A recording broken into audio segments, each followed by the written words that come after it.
Mhlonishwa Sobuloko, siyabonga kakhulu. Asinazo izethulo msayidilete. Siyabonga Bhexesho Inhloko.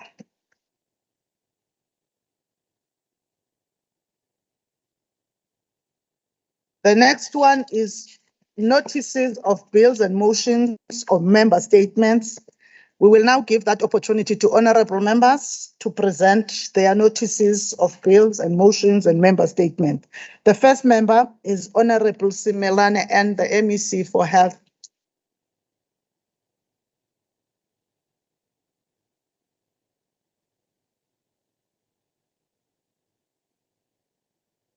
Thank you very much, Somlomo.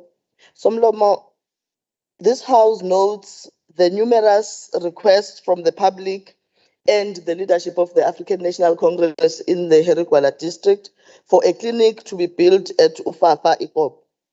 This area is an area that is serviced, that is vast and has many people who do not have a clinic and are only serviced by a mobile unit. Therefore, the House notes and appreciates the fact that the Department of Health has indeed listened to this complaint and has started the process of ensuring that a clinic will be built. Right now, engineers have been appointed to design the new clinic, and the building of the clinic will be completed or will be started in the next 12 months. I shall so move.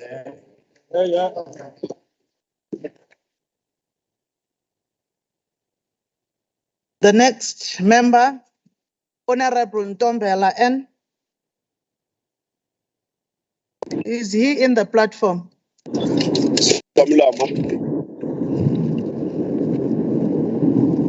Somlomo, I hope ngiyazwakala.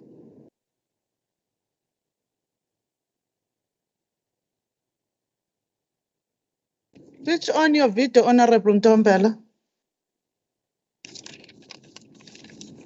Somlomo, ngokuhlala kwale ndlela elandelayo ngiyakuphakamisa kanje. Recent crime statistics announced by Minister of Police tell the story. We are not winning this battle. More than 7,000 people were killed in the last 3 months, an increase of more than 841 from previous quarter. KZN is leading on murder and rape statistics across the country, with our township in the top 5 affected. Inanda, Umlazi, places lie in Maritzburg and Maranhill. As members of this House, we have a challenge of an illegal firearms in the province. We have a challenge of substance and drug addiction and abuse. If we can't tackle these issues, sizohlala sikhala sibabaza imihla namalanga. I so move.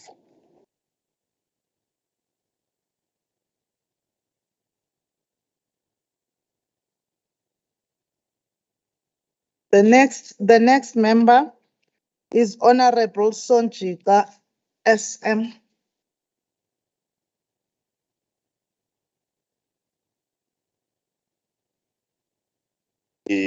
Bonga Somlomo, ngokuhlala kwalendlu okulandelayo egameni likaKhongolose ngiyakuphakamisa kanje.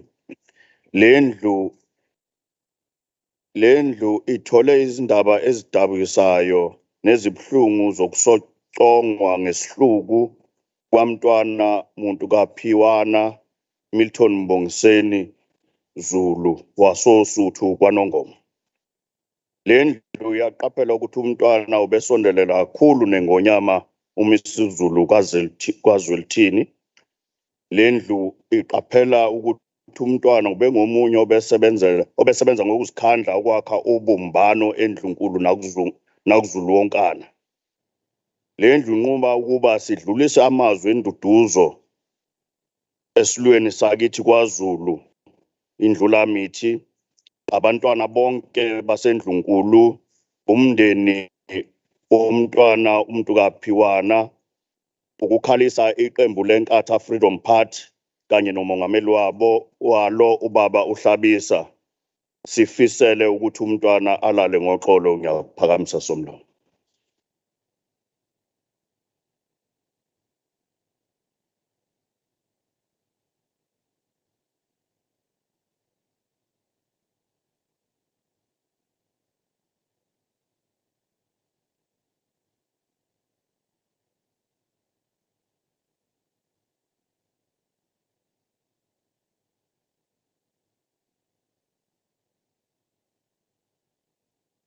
Thank you. Siyabonga, Honorable Kunene. Thank you, Chair. In the next sitting of this House, on behalf of the IFP, I shall move as follows. It is noted that the shortage of ambulances inter alia in this province have a negative impact on the healthcare system. Therefore resolves the MSC Nomagugu Smelane to review the mechanical contract between the government and the current service provider, including West Bank, to instruct the department to establish an in-sourced maintenance base per district, to liaise with the Department of Transport to pay special attention to the roads leading to health facilities. I shall so move. The next member is Honorable Kwala MP. Hlonishwa somlomo ngokuhlala kwalendlu okulandelayo ngophakamisa kanje. Lendlu iyaqonda ukuthi inkinga yamanzi indawo eziningi zasemakhaya zibhekene nenkinga yokweswela amanzi ngenxa yenkece encane enikwa omasipala bezifunda uhulumeni. Lokhu kwenza ukuthi iqembu lenkatha libhekane nobunzima obukhulu bokukhuculula umonakalo odalwe yi-ANC ngesikhathi usaphethe umkhandlu wesifunda uthukela okuholela ekutheni umphakathi ungabi nawo amanzi. I-ANC yesekwa ukhokta bavuma ukuthi kuqashwe abantu abayizingqelebana ze-ANC okubalwa ne-CFO sokusela amaviki amabili ukuthi kuyiwe okhethweni ngonyaka odlule nokuyinto ephazamisa ukuthunyelwa kwamanzi emphakathini. Ngakho uSifumbu ubona uqhaqhazela. Lendlu inquma kanje. Wadi ukunqoma isibindi nobuhlakani bobuholi beqembu lenkatha emkhandlwini wasothukela ekutheni busebenze kanzima ekukhucululeni umonakalo odalwe yi-ANC. 2, ukunxusa uhulumeni ukuthi anikeze omasipala basemakhaya inkece eyanele eqondene nokuhlinzeka ngamanzi emphakathini ngophakamisa kanjalo somlomo. The next speaker is Honorable Dr. Aikika. Thank you, Madam Speaker. I give notice that at the next sitting of this House, I shall move as follows. This House resolves to note the DA solemnly subscribes to the preamble of the Constitution, which recognizes the injustices of our past and affirms South Africa belongs to all who live in it, united in diversity. Though we come from different origins, worship differently, have varied cultures and customs, we are all unique individuals.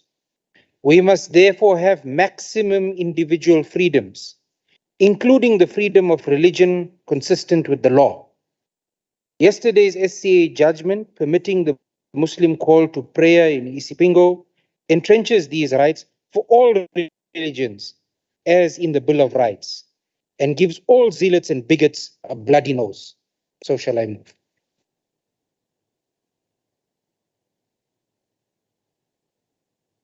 The next member is Honorable Rape E. It's you, Honorable Ma'am.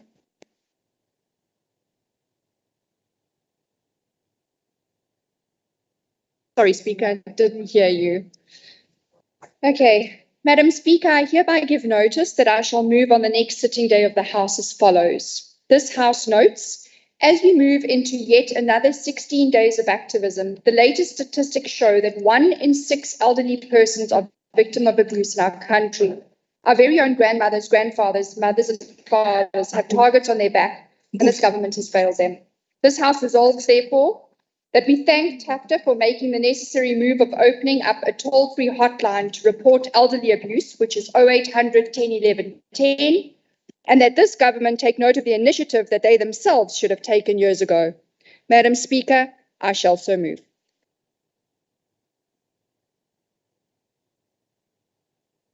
Thank you. The next member is Honorable Rogers FA.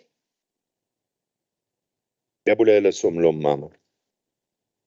I give notice that I shall move at the next sitting of this House that the Democratic Alliance notes with concern the brutal killing of Prince Mbongiseni Milton Zulu. The Democratic Alliance sends its heartfelt condolences to His Majesty and the family of Prince Zulu. This is the 6th killing linked to the royal family in the past few months. This House calls on SAPS to bring the perpetrators to book and further calls on the Premier to undertake an investigation into these killings. Clearly, the African National Congress has failed the King and the royal household in the protection of their family members. I shall so move.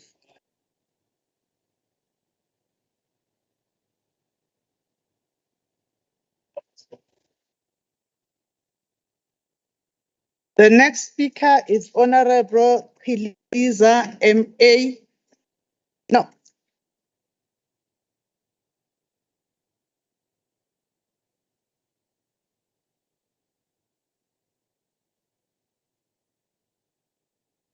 Ngiyabonga Somlomo.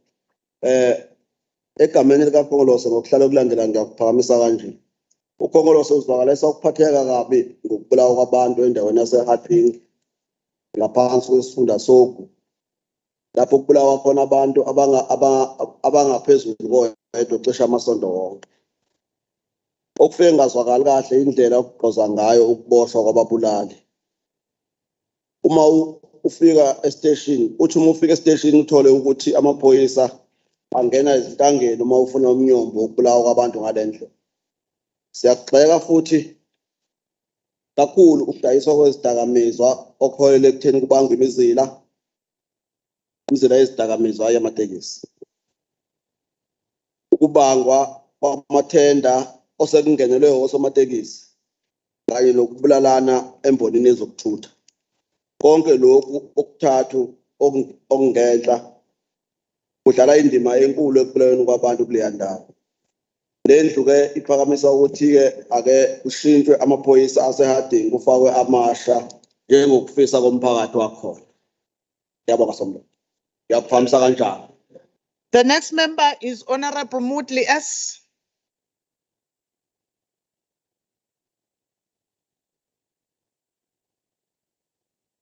Good morning, Madam Speaker. On the next sitting day of this House, I shall move as follows. This House is concerned about the poor state of the Boboy River Bridge in the bridge has visible cracks. This is a disaster waiting to happen. Should the area experience another wave of floods, the bridge will collapse and will be washed away. The state of the incompetence of the Department of Transport, coupled with their dispassionate attitude towards delivering services. This House resolves to call upon KZ and MEC to intervene by ensuring that a new bridge is constructed in Kwa Ngobo area. I shall so move. Thank you, Madam Speaker. The next member is Honorable Kaula M. Ngithokoze Somlomo Hloniphekile. On behalf of Inkatha Freedom Party, at the next sitting of the House, I shall move as follows. The Department of Cooperative Governance and Traditional Affairs held the Municipal Excellence Awards at Greyville on Tuesday, the 22nd November 2022. The city of Umhlathuze, under the able leadership of His Worship Councillor Xolani Ngwezi, and the astute administrative command of MM Nkosazana Toti Zulu, scooped 4 excellence awards: gold trophy and certificate in clean audit opinion, gold trophy and 500,000 in repairs and maintenance category, gold trophy and certificate in best developed IDP, gold trophy and certificate in positive audit outcome, both financial and non-financial performance in district level. This House resolves to applaud and congratulate Umhlathuze for leadership excellence and being exemplary to the municipalities of KZN on leadership integrity, excellence, servanthood, and service to the people.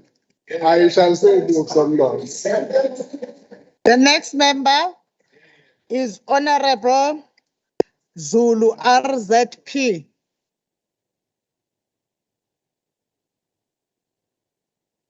Somlomo Mahubela, siyabingelela kuwe nozakwethu bonke. Sifisa ukuzwakalisa ilaka lethu, sihlabe ikhwelo sithi sekwanele okuhlukunyezwa kwabantu besifazane nezingane. Somlomo, ngokuhlala kwendlu ngiyakuphakamisa kanje. Le ndlu iyakuqaphela ukuthi muhle umsebenzi osuwenziwe ilohulumeni ekulungisweni kwezindawo zezemvelo. Kubalulekile ukuthi sizeseke lezi zindawo ukuze zikhule. Futhi sinqume abasebenzi ukuthi babe nalo uhlelo olucacile lokuzikhangisa. The provincial government has put a lot of money, so where possible and necessary, we must use their services. Legislature and government can save money and for an improved yet reasonable services needed. I shall so move. Ngiyabonga Somlo. Injani. Is Honorable ZRT Gumede.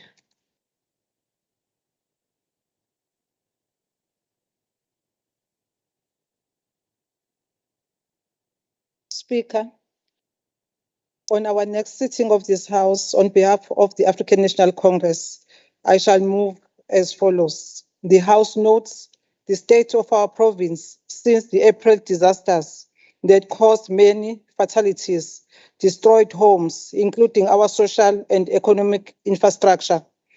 Ukuqhubeka nokuhlupheka kwemiphakathi yakithi ihlale emahholo kungenxa ukuthi the House therefore resolves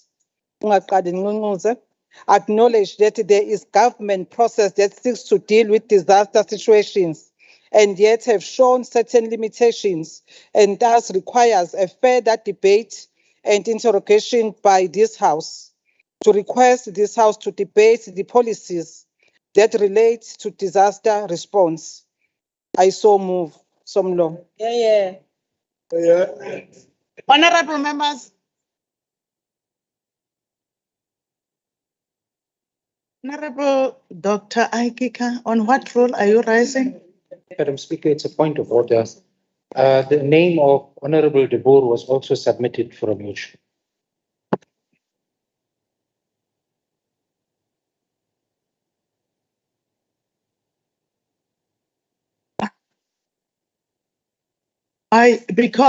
Because you have been making mistakes in the week, I have no option but to believe. But I really think that we need to have a refocused team. Table staff, the quality of the sitting depends on you being focused for the job. Honorable De Boer.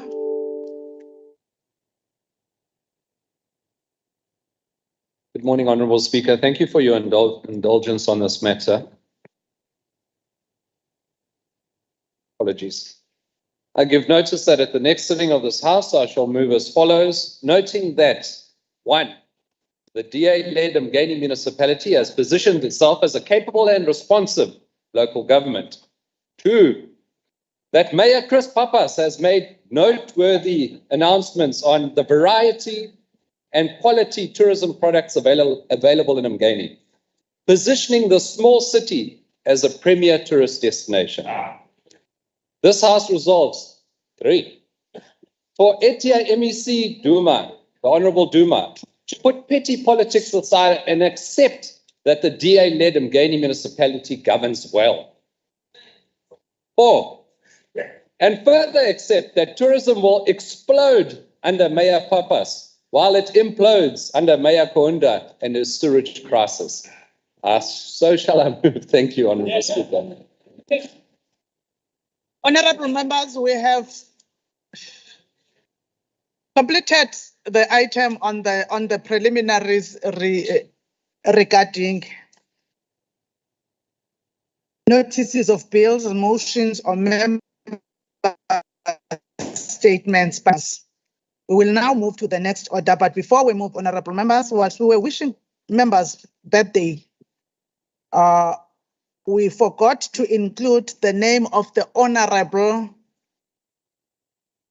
Shobisile Salvatos Dlamini, whose birthday will be on the 25th of December. Lube lihle usuku lwakho wena kaMagaduzela. Honourable members, we are now going to the orders of the day. The first one is 8.1, which is the debate on the IFP Party Motion as moved by Honourable P Govender. Ningakhohlwa ukuthi manje kubizile ungekho kwi-house ukhona. Pondokazi, ngiyabonga Pondokazi. Honourable P Govender, may you introduce your motion for 10 minutes. Thank you very much, Honourable Speaker. Firstly, Honourable Speaker, allow me to place on record the IFP's appreciation for the tabling of this crucial debate today. I am calling for this debate on behalf of the Inkatha Freedom Party because we realize that the energy crisis that we are faced with affects every citizen in our province and indeed the country at large.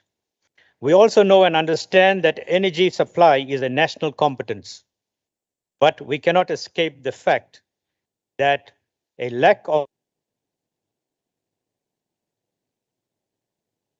has a negative impact not only on commerce and industry, but also on the everyday lives of all of our citizens. Every honourable member of this legislature, officials, staff, service providers, and citizens of KZN are directly and negatively impacted upon by the erratic load shedding that varies between different stages. What is of serious concern is the fact that according to energy analyst Mr. Chris Yellen, and I quote him, we had stage 6 load shedding 2.5 years ago, and only now we are thinking of going to the market to find out what is out there for us to use. We need to treat this as an emergency, and it's important that the president signals that he is concerned with the need to end load shedding now, unquote. In this regard, Madam Speaker, it is reported that President Ramaphosa, on his recent visit to the United Kingdom, was able to sweet talk a number of potential investors to do business with South Africa. But imagine how much more foreign direct investment we could have attracted had it not been for load shedding. Our president also cautioned that even though there were successful high-level talks on the energy issue, we will not see the fruits of it just yet, as just the seeds have been planted and the benefits will be seen in the long term. While giving a media briefing at Africa House in London yesterday, President Ramaphosa admitted that the problems at Eskom started way before 2014, and Eskom was stopped from building new power plants and even asked to stop maintenance for 12 years. It boggles the mind, Honourable Speaker, how any clear-thinking government can stop maintenance on energy supply grid for such a long period of time and not expect that there will be negative consequences. Speaking in the National Assembly recently, the Honourable Nkuleko Slengwa of the IFP said, and I quote him, while our economy is on the verge of collapse, Eskom has advised that blackouts will cost South Africa billions of rands. With almost weekly breakdowns and other maintenance-related issues, it is clear that our energy infrastructure is aging faster than Eskom can get its affairs in order. Eskom has become a national and international embarrassment, unquote. Load shedding, Madam Speaker, cannot be a norm and an accepted default position for our country. Due to poor planning, a lack of foresight and incompetence on the part of government and the powers that be at Eskom, we find ourselves at the mercy of an erratic load shedding schedule. Serious issues like health risks at hospitals, damage to the economy, and routine issues such as at what time do we cook and what time do we eat are now all at the mercy of Eskom, and this cannot be the norm for a country that is in construction. It cannot be a norm for a country that seeks to compete on the global economic stage. The founder of the IFP, His Excellency Prince Mangosuthu Buthelezi, has always advised us not only to criticize, but also to provide alternatives. So I'm hopeful that what comes out of this debate will be positive advice and suggestions that will assist in finding our way out of this darkness. The IFP is mindful that in this legislature, we have intellectuals serving all the parties represented in this House, who will be able to debate this crisis in a positive, constructive manner and offer some suggestions that will assist those who are decision makers at national level to find viable, immediate, and sustainable solutions. Madam Speaker, in the second industrial revolution that took place about 150 years ago, electricity played a major role in ensuring economic growth. But now, as our country attempts to participate in the fourth industrial revolution, we cannot even contemplate economic growth at any level. Whilst we might be able to quantify how much it is costing us to keep the lights on and how much money is being lost due to non-productivity and shutdowns, it is not possible to quantify costs related to loss of investor confidence, job losses, the brain drain due to emigration, and despondency amongst citizens generally. Business Unity South Africa has stated that power cuts at stage 4 is costing the economy 1 billion rand a day. In early September this year, Eskom Chief Operations Officer, Mr. Jan Oberholzer, warned that the utility has burnt more than 7 billion rand worth of diesel, which is more than half of its annual budget, to keep the lights on in just 6 months. It would appear that since we are approaching the festive season, Petro SA has agreed to give Eskom 50 million litres of diesel. But Madam Speaker, this will only last a few days if it is used 24 hours a day. Business Tech report dated 28 September 2022 has quoted Eskom Chief Executive Officer Mr. Andre de Ruyter as saying that South Africa needs to spend close to 1.2 trillion rand by 2030 to ensure it has enough generation, transmission, and distribution capacity to meet the demand for electricity. Addressing the Africa Renewable Energy Investment Summit, he said that renewable energy is the quickest and most cost-effective way to resolve the country's crisis. As the IFP, we agree that compared to coal power stations, renewable energy projects like wind and solar does cost less to build. From what analysts tell us, such projects can be online in less than 2 years. While we agree with this line of thinking, we question what will happen to the many coal power stations in towns such as Colenso, Danhauser, Glencoe, Dernacol, and Newcastle that were mothballed close to 30 years ago, and what will be done to revitalize the economies of such towns. We are advised that it will take up to 12 years to build new coal power stations at huge costs while we continue to endure load shedding. We would like to urge that during the time that it will take to have renewable energy projects up and running, some of those mothballed coal power stations should be recommissioned and come onto the grid in order to supplement power supply. According to Mr. de Ruyter, by 2035, 9 coal power plants will be at the end of life, with 19,000 megawatts going offline and putting 55,000 jobs at risk. As the IFP, we are concerned about the future of those 55,000 people employed at those power plants. We would like to urge that those people be reskilled so that there will be sufficiently skills transfer to ensure that we do not end up with such enormous job losses as we transition to green energy supply. Eskom's proposed solution to this energy crisis is to lean heavily into renewable energy and other planned projects. By the end of 2024, the Ruyter said that most of the 33,000 megawatt shortfall will be covered by new projects such as the Sereti Renewables Project, Kusile entering full operation, and various independent power producers. Expanding and strengthening the power utilities transmission network over 8,000 kilometers of new lines and installing 101 new substations will cost another 130 billion rand. Madam Speaker, we are aware that Eskom supplies electricity to our neighboring countries such as Botswana, Lesotho, Mozambique, Namibia, Eswatini, and Zimbabwe. While I agree that we need to be good neighbors, we cannot do so at the detriment of our own citizens.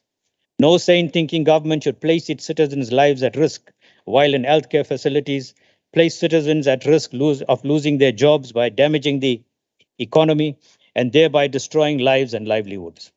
According to Health Minister Joe Pasla, most hospitals have backup electricity, but generators don't always kick in immediately and sometimes malfunction, placing patients' lives at risk. Among the most vulnerable are those in intensive care and babies in incubators. Madam Speaker, there is no doubt that the power crisis is having devastating short-term and long-term effects on South Africa's economy and its people. Speaking yesterday, the Reserve Bank governor stated that economic growth in the fourth quarter is projected to be at 0.4% as a result of load shedding. Such projections do not augur well for the economy in the short to medium term. But it must be of concern to us that it's the long-term impacts that are doing the most damage to our economy and the daily lives of our citizens. The energy crisis is dissuading foreign direct investment and local investment in the economy, and more companies are opting to take their money and business elsewhere to get their foot into Africa.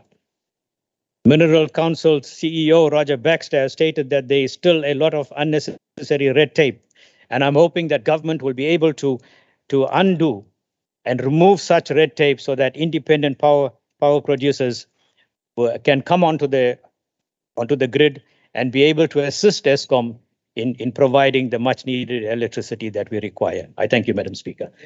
The next speaker for 8 minutes on behalf of the ANC is the Honorable NPF Mavuso.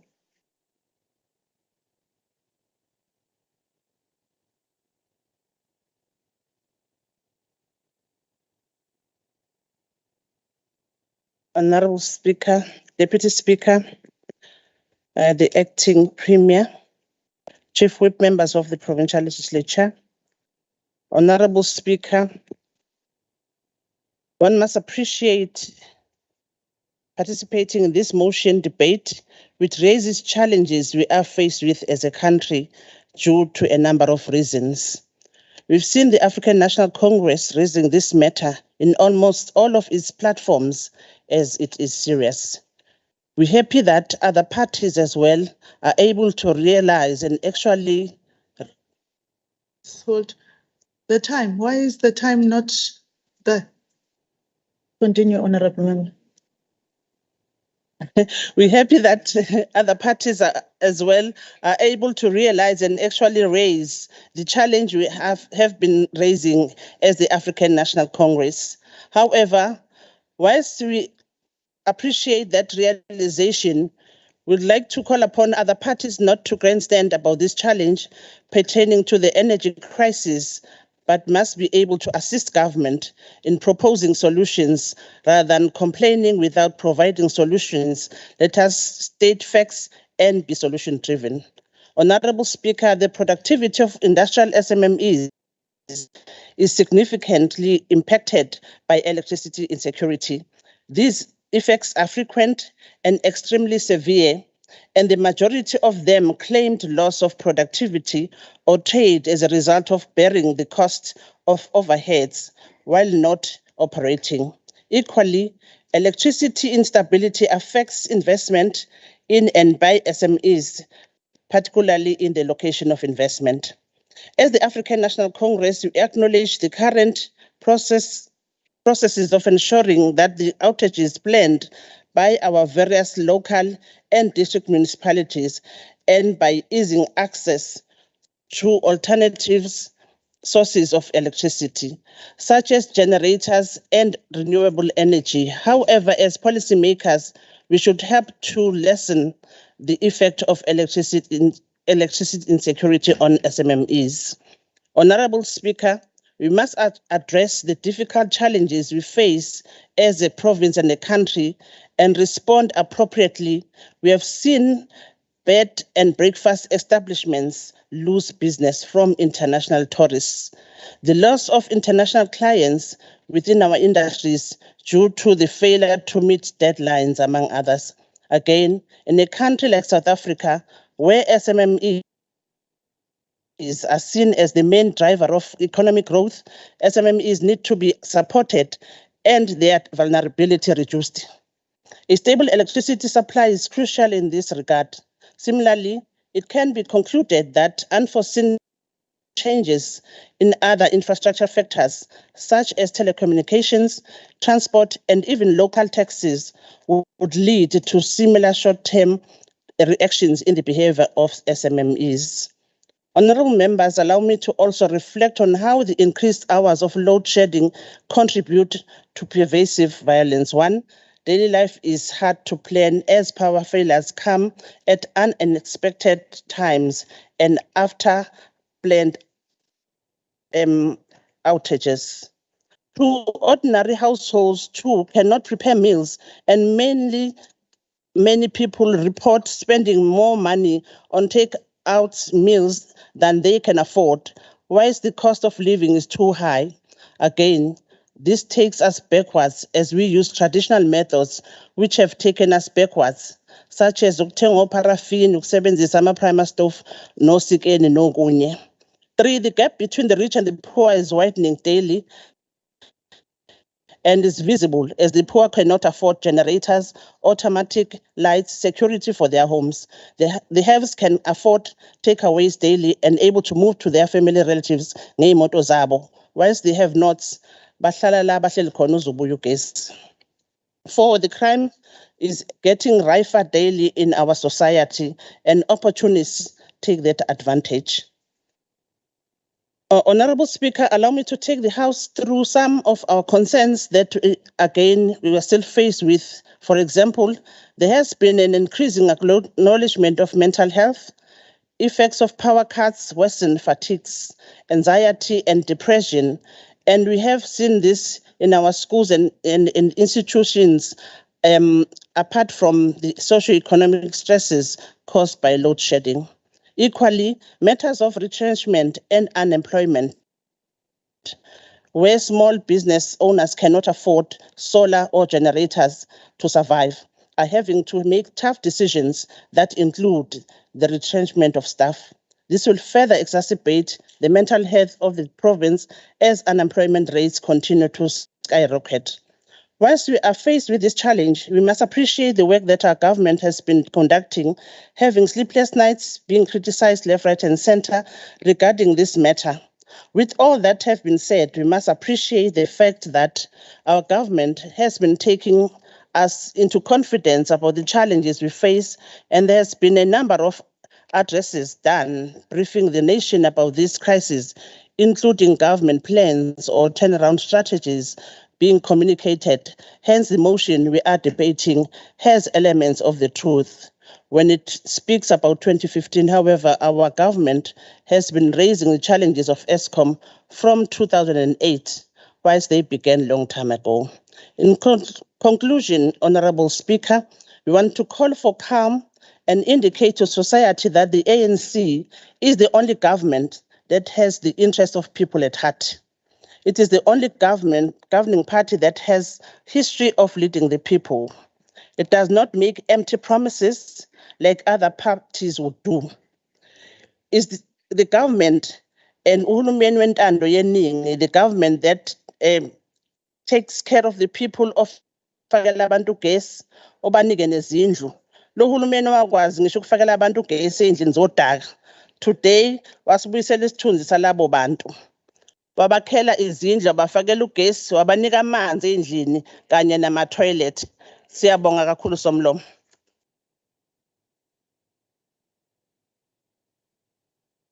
The next speaker on behalf of the IFP is Honorable OB Kunene.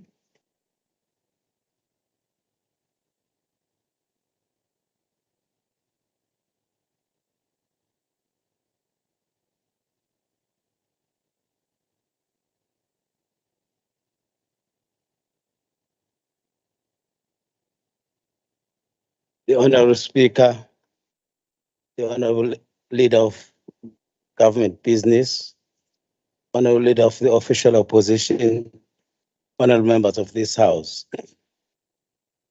It gives me great pleasure to represent the IFP in this important debate. The founder of Inkatha Freedom Party, Prince Mangosuthu Buthelezi, told us that when Zimbabwe got its independence in 1980, the late President Nyerere said to the late President Mugabe, quote, "You have inherited a jewel, don't destroy it," close quote. This was a brotherly warning that President Nyerere gave to President Mugabe then, as he was taking over as Prime Minister of Zimbabwe. At that time, Zimbabwe was a bread basket. Needless to say that Zimbabwe has been run to the ground in such a manner that it is now a shadow of its former self. All thanks to the great corruption and mismanagement of the economy of Zimbabwe by the ZANU-PF-led government. Obviously, the late President Mugabe did not heed the warning and brotherly advice that President Nyerere gave to him. The same warning could be said to the ANC-led South African government, which inherited a functional Eskom in 1994, but ran it to the ground through cadre deployment, financial mismanagement, and corruption. The IFP is concerned about the fact that load shedding at times goes up to stages 4 and 5, which has a devastating effect to the economy for our country and puts a lot of South Africans' lives at risk. His Excellency, the President of the Republic of South Africa, has held investment conferences where investors are urged to come to South Africa to invest. This begs the question of how can investors be expected to invest in a country that has no energy security? After more than a decade, the inconvenience and deleterious impact on homes and business and the broader South African economy caused by power cuts has been well documented. In July this year, SALGA, South African Local Government Association, noted that not only do electricity blackouts have devastating effects on households, communities, and businesses, but also on economic growth. Eskom's inability to keep the lights on also places local government in a very unfavorable position as it impacts on other services rendered to communities. The SALGA statement further states or notes that water and electricity are intrinsically linked, close quote, meaning that one cannot be supplied without the other. This is largely influenced by the fact that electricity is used in the water sector for pumping, treatment of raw water, distribution of potable water, collection and treatment of wastewater, and discharge. At reservoirs, some pumps push water into towers, which then provides enough pressure to feed the water supply network, especially high-lying areas. The pipelines in the network deliver this water to the taps at homes, hospitals, schools, and businesses. Pumps require electricity to work. No one knows this better than the people of Ugu district, whose lives have been minimized into a state of despair since they can go on for days without water and electricity. It is a matter of serious concern that Eskom has already exhausted its diesel budget of 12 billion rand and is now asking for a bailout. It is not clear as to whether the government plans to throw Eskom a financial lifeline. The Public Enterprise Minister, Mr. Pravin Gordhan, met with the Power Utilities Board on Sunday night, 20 November, about the serious concerns relating to the risk of higher levels of rolling blackouts in the coming months. The IFP is concerned that Mr. Gordhan has not managed to ensure that Eskom becomes a functional entity of government. The economic impact of load shedding on the economy has been felt, as South Africa relies strongly on the exports of its precious metals to finance its current account deficit. The impact of load shedding on mining operations, which are energy intensive, has over the years led to a strong depreciation of the rand, as well as a stalling of economic growth and downward revision in growth forecasts.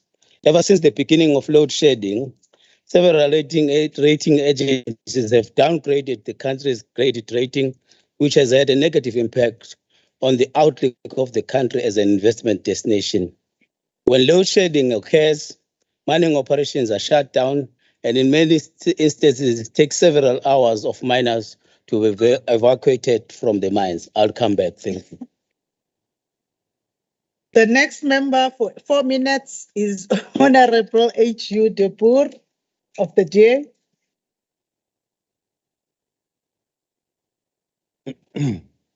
Morning, Honourable Speaker, honourable members. Happy Black Friday. This is where you get those good specials on imported Chinese goods that the ANC loves so much. And we take a gamble on the lights staying on.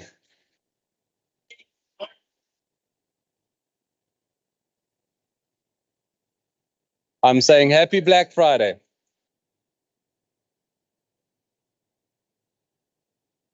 Madam Speaker, not to rehash the significant impact of load shedding and the failures at Eskom, but we also need to check what the impact of the fourth industrial revolution is, or the so-called fourth industrial revolution.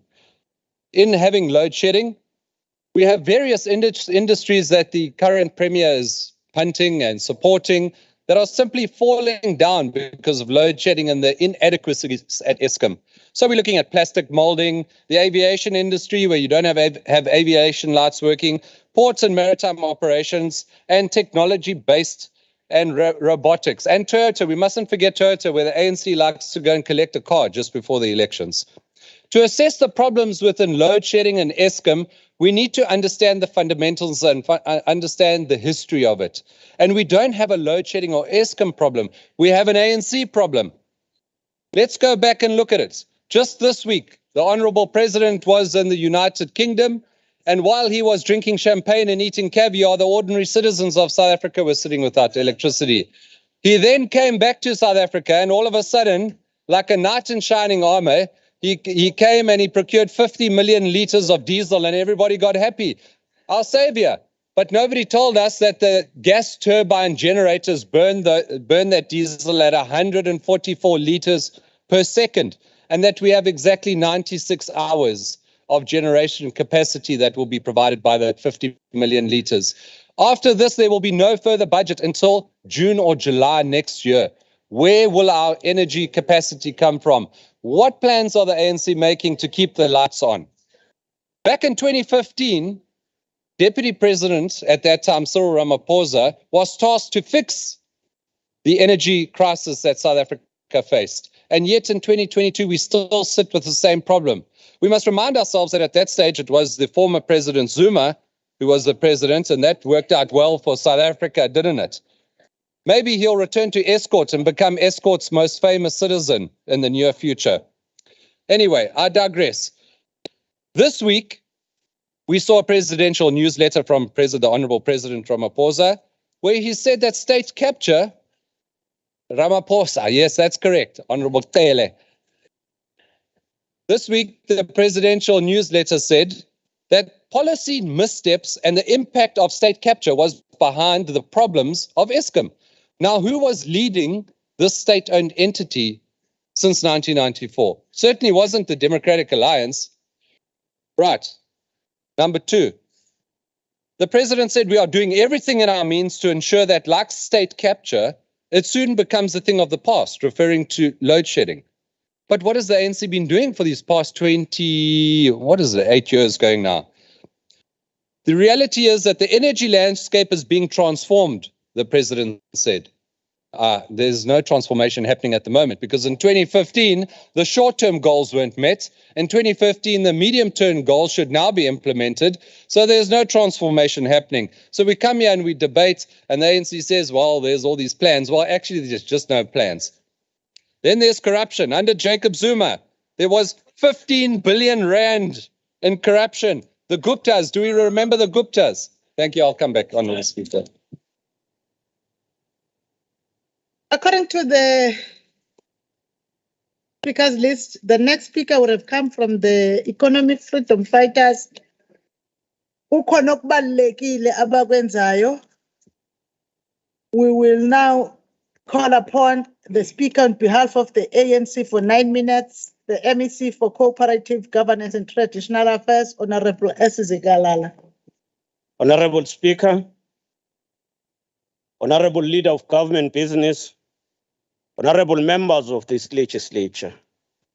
A minute ago, we experienced once again that the culture of oppression and discrimination fails to hide itself. That's why we are not surprised with the exodus of Africans and blacks in general from the DA. This is true because this is how they are derogated, looked upon, and this is how apartheid finds itself. And today it's once again proven apartheid live in the DA. Honorable Speaker, the ANC is the first to recognize the negative impact that load shedding has on our country. Load shedding was first evidenced in 2008, and former President Mbeki was the first to acknowledge that our government didn't move with necessary speed to build more capacity for energy generation. To resolve the challenge with speed, we also have to be honest with one another. We must remember that as individuals, political parties on our left, NGOs, the media, and interest group ask us about this, we must also ask them, what were their efforts when the fifth administration was stopped through court when they wanted to build a nuclear power station? It was under the very same His Excellency former President Zuma that we tried to pilot the nuclear power station, but we were stopped by the opposition and the NGOs. I think the Honorable Governor was fair enough in unpacking the challenge, yet he could not move with progress on what is being done. We are all sympathetic with the workers who are working in mines that are producing coal. But we must be inspired by the transition we've seen in the Komati. Just last month, Komati issued a statement when they shut down the coal and transiting. They said the shutting down of the plant will not have a significant impact on the national grid, as the remaining unit was only contributing 121 megawatts. Eskom has transferred the majority of Komati employees from the power station to support and augment skills in other power stations. No Eskom employees will lose jobs. That's what we talk about when we talk about just transition, skill and redeploy. Another challenge affecting the infrastructure development, especially electricity, is cable theft. Yesterday, when we revived the Masakane campaign in Umsunduze, we invited communities to partake in reporting and fight cable theft. We once again call on all of us, the members of this House, to participate in the fight against cable theft.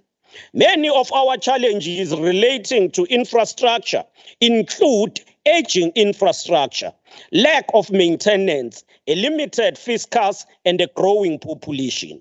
Where there is shortage of bulk water and bulk storage capacity, an interruption is also caused and exacerbated by bust that we see. As COGTA, we're closely monitoring that municipalities ring-fence the budget for maintenance. We are happy to report here that when we conducted the Municipal Excellency Award, we recognized 2 municipalities for repair and maintenance, and that is Umkambatini and Umhlatuze, who managed to ring-fence 8% and 12% respectively for repair and maintenance. For that, they were awarded the awards, but on top of that, given 1 million rand each. As we talk here, we must also be careful and deal with the issue of illegal connection, vandalization of infrastructure, and encourage all people to pay, including government, departments, business, as well as ourselves as communities. KwaZulu-Natal has developed the KZN Electricity Master Plan, which was completed in 2021. We're happy that the master plan is progressing, the implementation is progressing well, and as COGTA, we have supported 14 municipalities in the implementation of the master plan. Unlike the lamentation of the opposition, we have worked to support UKU in terms of ensuring that they are not affected by electricity cut. We have supported them on St. Helens Rock Pub Station and Umzimkulu Popoi water treatment plant. But on more than that, COGTA have assisted UKU to ensure that they negotiate with Eskom so that the power plant will not be affected by load shedding. And that is what is happening right now. So the three things that we must commend is city of choice. The city of choice have electrified many informal settlements, including Chigajo, Swapo, and other rural areas. This needs to be commended. As we are here, KwaZulu-Natal through COGTA is piloting an alternative energy generation. Green hydrogen electricity will be part of the pilot that will be put in place. As we talk, eThekwini have launched the request for proposal for those who will be specializing in the alternative energy. As we are here today, Transnet has issued RFP for the liquefied natural gas, seeking to ensure that they operate, design, develop, finance, and maintain the LNG in Richards Bay. So all of these are interventions that are done by this government. Let us take a stock of where we're coming from. We're coming from apartheid past, where white people were the one who were benefiting and the blacks were neglected. In more than 24 years of freedom, we've managed to halve the backlog, and many people now have access to electricity. 86% of people have electricity now. We have managed under the democratic state to construct and generate 4,500 megawatt capacity through the construction of Medupi, Kusile, and Ingula. The NDP envisage a transition to an environmentally sustainable, climate change resilient, low carbon economy and just economy. This is a transition. It is not a matter of just stepping forward and undermining the fact that we are dependent on carbon. So we must transit smoothly and move with employees, skill them. But at the same time, we must live and achieve the goals we have set for ourselves. And therefore, we must not come here and pretend as if all is gloom and doom. We must understand that the ANC-led government is at work to transform this country, to ensure capacity of electricity that is sufficient for all, not white alone, all South Africans. But on top of that, we must move with speed to ensure that we embrace climate change requirements that are imposed by the environment. I thank you, Honorable Speaker. The next speaker would have been the NFP. They have apologized. The MF has an apology. The ATM apology. ACDP apology. Now we are moving to the DA. Honorable H.U. De Boer for your 4 minutes, sir.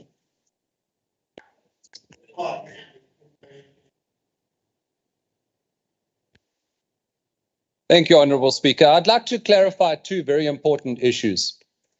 The first issue is that there's only one province within South Africa that has a sustainable energy production plan, and that is the Western Cape. Within the next few years, the Western Cape, run by the Democratic Alliance, will be independent of Eskom. and will be able to protect its citizens up to load shedding level 3. Number 2, I have been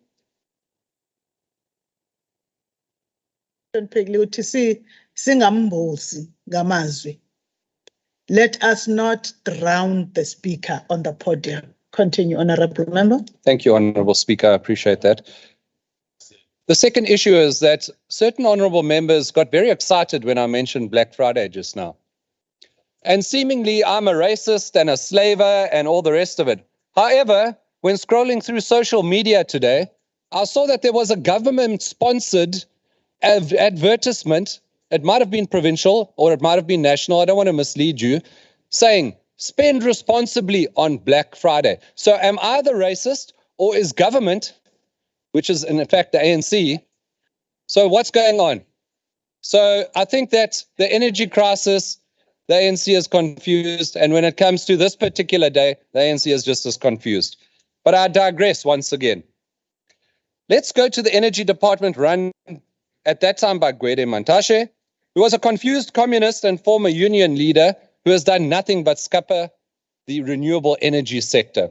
He wants coal power, he wants coal mines, and he doesn't want renewables.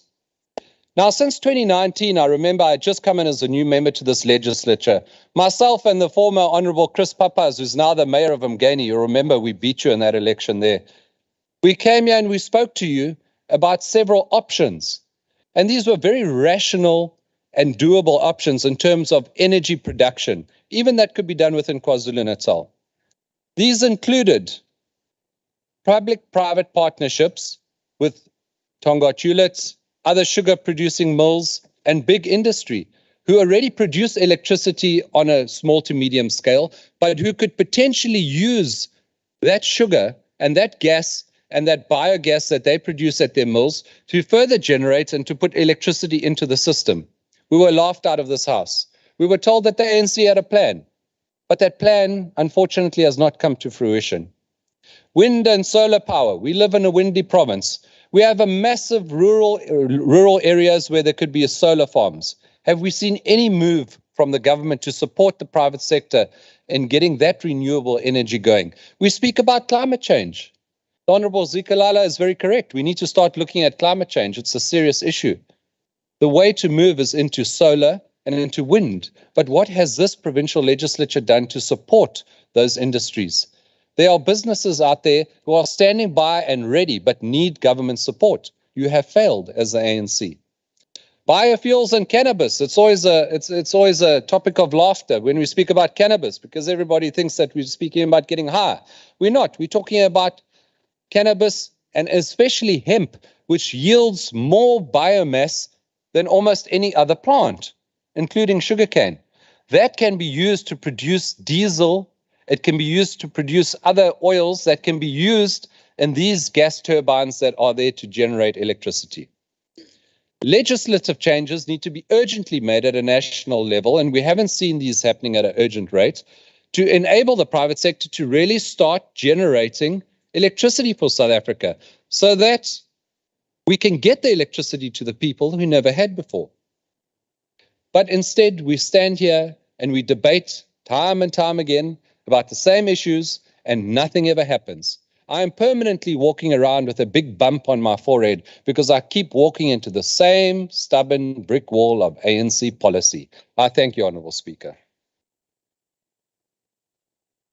The next member for 5 minutes on behalf of the IFP is the Honourable Obituaries.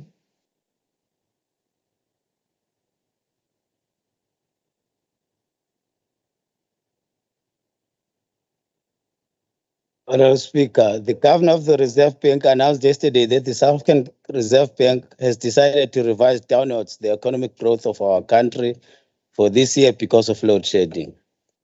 Even matriculants of 2022 who studied computer applications technology were not spared of the effects of load shedding, as they could not write their exam on the day they were scheduled to, and this exam had to be rescheduled to the 7th of December. The IFP proposes as a way forward to solve this problem that we need to open the grid supply opportunities to the private sector urgently. We need to dismantle the coal mafia. We need to look into a renewable energy mix which includes coal and nuclear. We need to open up the sector and create to the private sector. We need, as the Honorable Zigalala alluded, we need to embrace climate change imperatives in all that we do. While our people continue to suffer, with many businesses shutting down, resulting into grievous losses of livelihoods, what is even more concerning is that this government does not intend to speak the truth, because over the years since the energy crisis began, we've had promises after another, one after the other. First, it was former President Jacob Zuma, and now it is President Cyril Ramaphosa, who was portrayed as the new dawn when he came into office. We still yet to see the new dawn in the economy of our country and in the way the lives of our people changes. Many of us in this room know what has come out of the new dawn, and it is the darker side of the ANC twilight. Honorable members, at some point we have to agree that the continuance of empty promises is a clear indication that the ruling party has failed to find a solution to the energy crisis facing our country. With that in mind, it is very important that the people of this country should speak through their vote in 2024. They should punish the organization that did not achieve on their expectations and elect a government that will serve them. They should also demand to be given services, because it is the right they derive from the Constitution, because when they exercise their vote, they expect a government that delivers to their needs. They expect a government that is responsive to their concerns.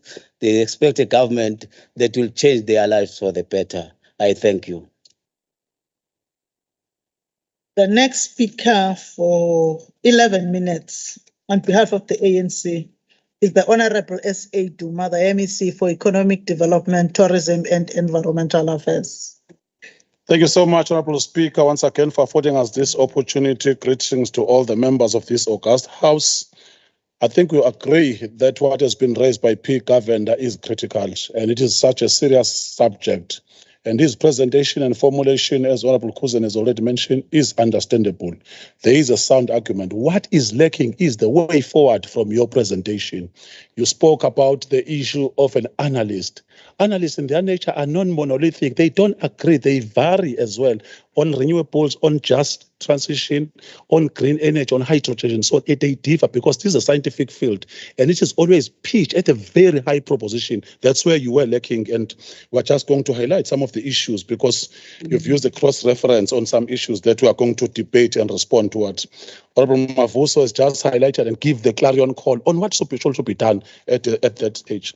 I was very skeptical, Mtimanda, because we trust your understanding of this subject. When you said we took Eskom, which was stabled, Eskom at that particular time only serviced whites in the country of South Africa, which is why where you come from at Colensa, that station was decommissioned after that because they only care about their lives. When they've serviced the farms, when they've serviced their household, it was adequate for them. We were not part and parcel of those things. Let us proceed as well. It was painful, honorable members, in the 1800s, on this day, on Friday, it is the day when you could buy the slaves at a discounted price. And one honorable member is here to sit in this august house. And it's unfortunate that Honorable Rogers is not here. He's talking, and there's a new projection. I'm sure members of this that there's a new heightened hype of whites in this country who feel so supreme these days. I would understand what compelled them, but at the right time, our people are going to deliberate and deal with that. Up until such time, we deal with the issue of land. We deal with these racist tendencies of then coming in front of this occasion and tell us that Happy Friday. He knows clearly where the history of the issue of Black Friday is come from, but it's just that he knows that he is so protected by the laws governing this country. That is why today they are the champion of the constitution, which is suppressing in some instances because they are using the judicial system. But let us proceed. But there's nothing that's going to change with Honorable Dipur. His surname on its own tells you the story. Let us proceed. I'm sure, Honorable Kuzen, you have supplied the superior logic. Honorable Kuzen is fresh from COP27. Is coming straight from Egypt. He understood what transpired from there. Honorable Speaker, there are things that we should mention coming from this side. South Africa remains vulnerable and under siege from one of its own state-owned enterprise, Eskom. This is due to ongoing crisis of lack of energy security and constant energy supply. The energy crisis brings with it untold instability and strain to the economy, and to be particular, the economic cycle as a whole, meaning household, business, and the state. Indeed, the matter of energy sources, energy supply, and the type of energy mix is a subject of high-level discussion, Honorable P Govender, at our Provincial Executive Committee and non-National Executive Committee of the NC regular. This is because as government, we are conscious of the elastic and strain factors to growth, which is brought by electricity cuts into the economic systems. And Honorable Kuze, unfortunately, has mentioned what has been done and what ought to be done. But the reality, for instance, on a year-to-year basis, this is the energy sector that is able to employ 182,000 on a year-to-year basis. It creates a revenue of 192 billion stream using the coal, which is going to be lasting us for the next 150 years. So that is why you cannot just tomorrow say that away with coal. The people, in fact, you go to Newcastle today, in some instances, if you can collapse coal, Mpumalanga will become a ghost province because their reliance is on the issue of coal, which is why when you talk about just transition, that at a particular pace, just assure that you are not going to lose the issue of those who are already in the system who are employed. On the same bread, make sure that you are going to equip using the skills, the new skill technology, that what is already existing is not going to be lost. So those are issues when we talk about just transition. We are not just blindfolded that the minority who are already in the systems are going to be benefiting more on this. The ANC is also aware of the monetary cost to the economy and gross domestic production attached to this crisis. About 500 million an hour is being lost to the country's economy as a result of stage 6 load shedding during business hours. And indeed, load shedding, which is done to manage energy crisis, has direct impact on both consumer and business confidence. This we can consider. You know, and Honorable Speaker, the reason why Utipur is suggesting that Mantashe is not doing well is because he's standing on the resolution of what is going to assist the country. Not even once in the platform he has said that he does not want the renewal. Not even once he has spoken against the issue of just transition, but his position, we already have the mineral deposit in our country called coal. These days, even the countries like Germany, they are going back. They've stockpiled the coal, anthracite coal that comes from South Africa. If you go to Richards Bay today, why you see more trucks is because our coal is being sold at a higher glance rate at this point in time because of our cheap price. So why do you think that it's going to be easy, that let us neglect what we have, what is easy? Because it means from now onwards, you must insource and outsource the raw-made machinery coming from other countries and the raw machinery or the raw commodities as a country. So balance those equations. And Ubab Mantashe, as a minister, is clinical on the approach that not unless the international community is acutely aware of what is happening in the country by issuing grants as opposed to lending us money, because this is not going to sustain us. So at some point in time, we'll be complaining. We as the ANC in KwaZulu-Natal, Honorable P Govender, as you are blaming us, we are on record for putting pressure on this board and even calling for the axing of the CEO of Eskom. So it's not a true reflection that ANC has not done anything. So please, because we have given us a critical subject, be consistent with the truth as well. Tell no lies, claim no easy victories. We are here because of a sovereign country that was not dismantled in 1994, which is why whites in this country, especially those who are racist, think that they can just talk with us anyhow, because they know they will be protected. They could just sit and stand and debate. And unfortunately, if you can just be honest, Honorable Speaker, there is nothing that can be taken out of the board because it does not take us as people. He addresses us as his subject. You don't talk like that with honorable members. Each time when you think about you, please gaze at your colleagues, your direction. At least you can look at Gumbi because probably is a subject, probably is an experiment. That's how you take people. That's how you understand people. You take to them as machinery. When they have done their process, you then just spill them over like bile. That's how you treat people in the country called South Africa.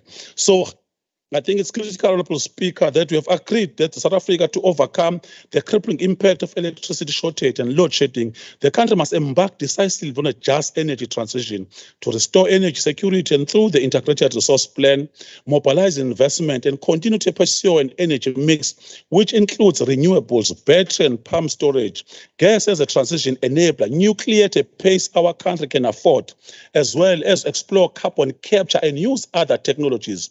The statement further said the ANC and alliance partners should provide leadership to the country's transition to a low carbon economy and climate resilience.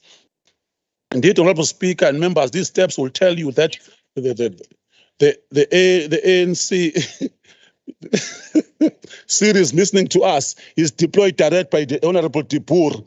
Energy system structure considers the current share of power generation from coal level, energy consumption per capita, renewable energy sources, and the coal reserves. The energy system structure affects decision making and political priorities. What was also lacking in what has been presented by Babu Govender is that at this point in time, we must be holistic, we must be thorough, because to be short-circuiting some of the resolution that you are saying are said by analysts, they are going to deceive us. It is always with the capitalism system, which is inherent with corruption. They are going to tell you, leave coal as a country, go to renewables, knowing very well that South Africa is not conducive with these big tape-ons because we don't have winds in some instances. What will happen when we don't have winds? So always be mindful that use technology decisively to embrace those spirits. Power scarcity and blackouts, which have become increasingly common in South Africa, have certainly caused shortages in the electricity market and have enough brought industrial production and mines to a standstill for several hours a day. The ANC in KwaZulu-Natal is categorical that these power cuts must be a thing of the past and wants consequence management in that regard for people to be held responsible. The gap between power supply and economic growth, as illustrated graphical, cannot be explained by efficiency gains alone. The cause of the declining power supply is an extremely outdated and old stock of power plants, 35 years on average, which has also been poorly maintained. Delays in the construction of 2 new power plants, as already Kuzen mentioned, the Medupi, the Gosile, are further aggravating the situation, which is why, Honorable Speaker, our argument still remains that 28 years down the line, taking from 342 of suppression will not be easy, because see, the reality that Dinel, Eskom were given to the men called, the brain comes from Pretoria these days, Fadel Bay Park, it was everything. Boaz at that time, using the Putter bond, identify him. He's the first CEO who implemented Dinel, the same with the Eskom, and they were clinical in their approach.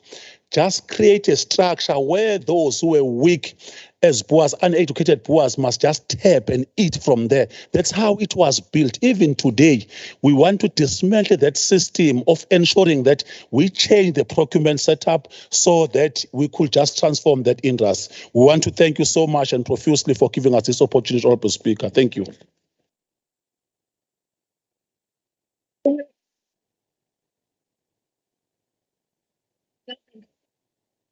Respond as the mover of the motion.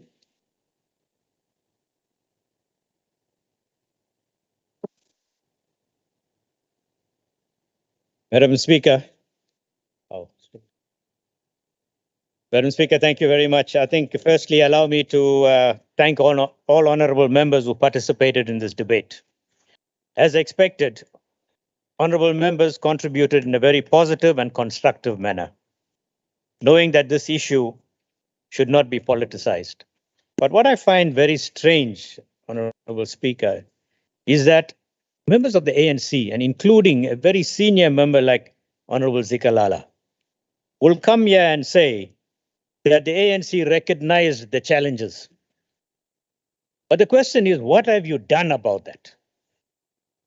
You recognize the challenges, and you know, I quoted in my proposal, I quoted President Cyril Ramaphosa saying back in 2015 that we must be patient, that we must be patient, and within 18 months to 2 years, we will forget that there were challenges at Eskom.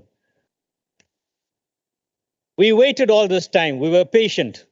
But the problem got even worse, Honorable Zikalala. You also said that 86% of the population now have electricity, which is true. But what you must understand is that as demand increases, supply must also increase. It's a basic principle of economics. Now, when demand increases, increase supply. But what you have not done is to ensure security of power. That is why we have load shedding up to stage 4 and 5, placing people's lives at risk. But you will claim that you are doing well.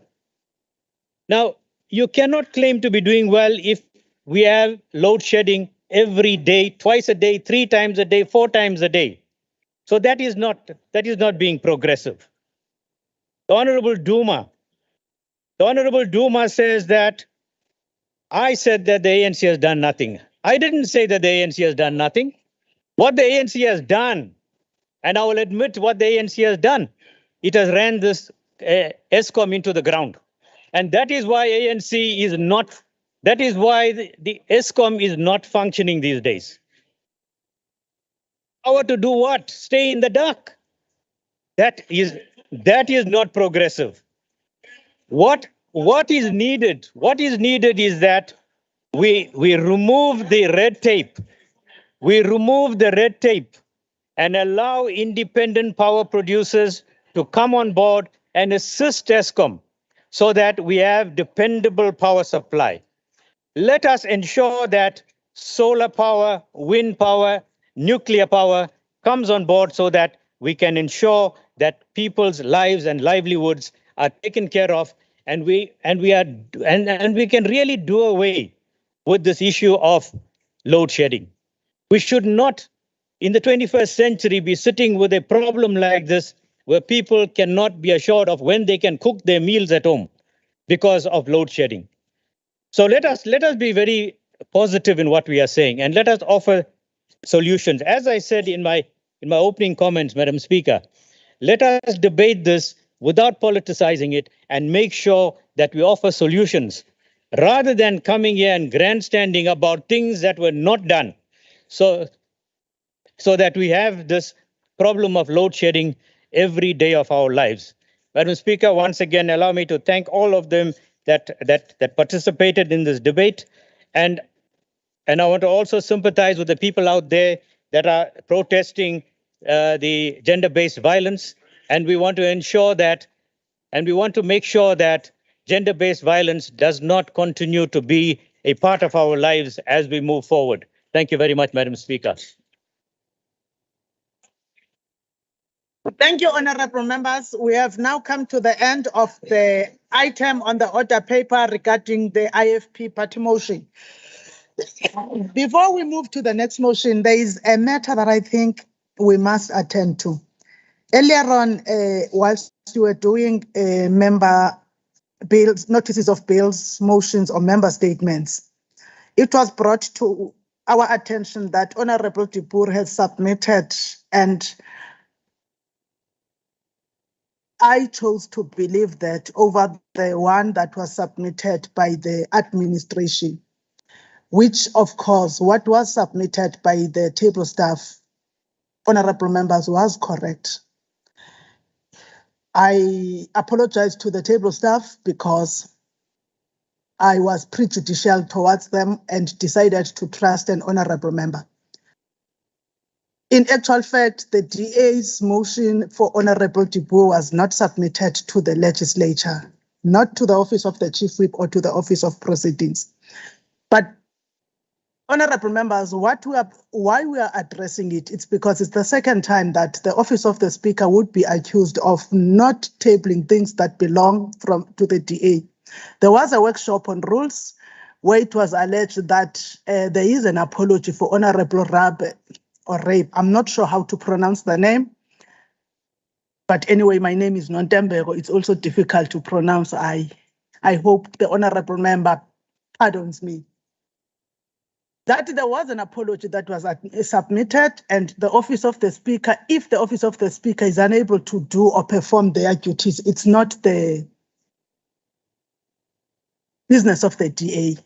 It was found that that apology was not submitted by the DA, and we chose to let it slide. But we felt that today, because it also involved the table staff of proceedings, that it was misleading the House. They are now fully aware that they have not submitted. I am going to request Honorable Kika to withdraw what he said to the House, which misled the House. Madam Speaker, thank you for the opportunity, and please accept my sincerest apologies. After having checked on the matter, it was determined that the staff member responsible for submitting it did not do so.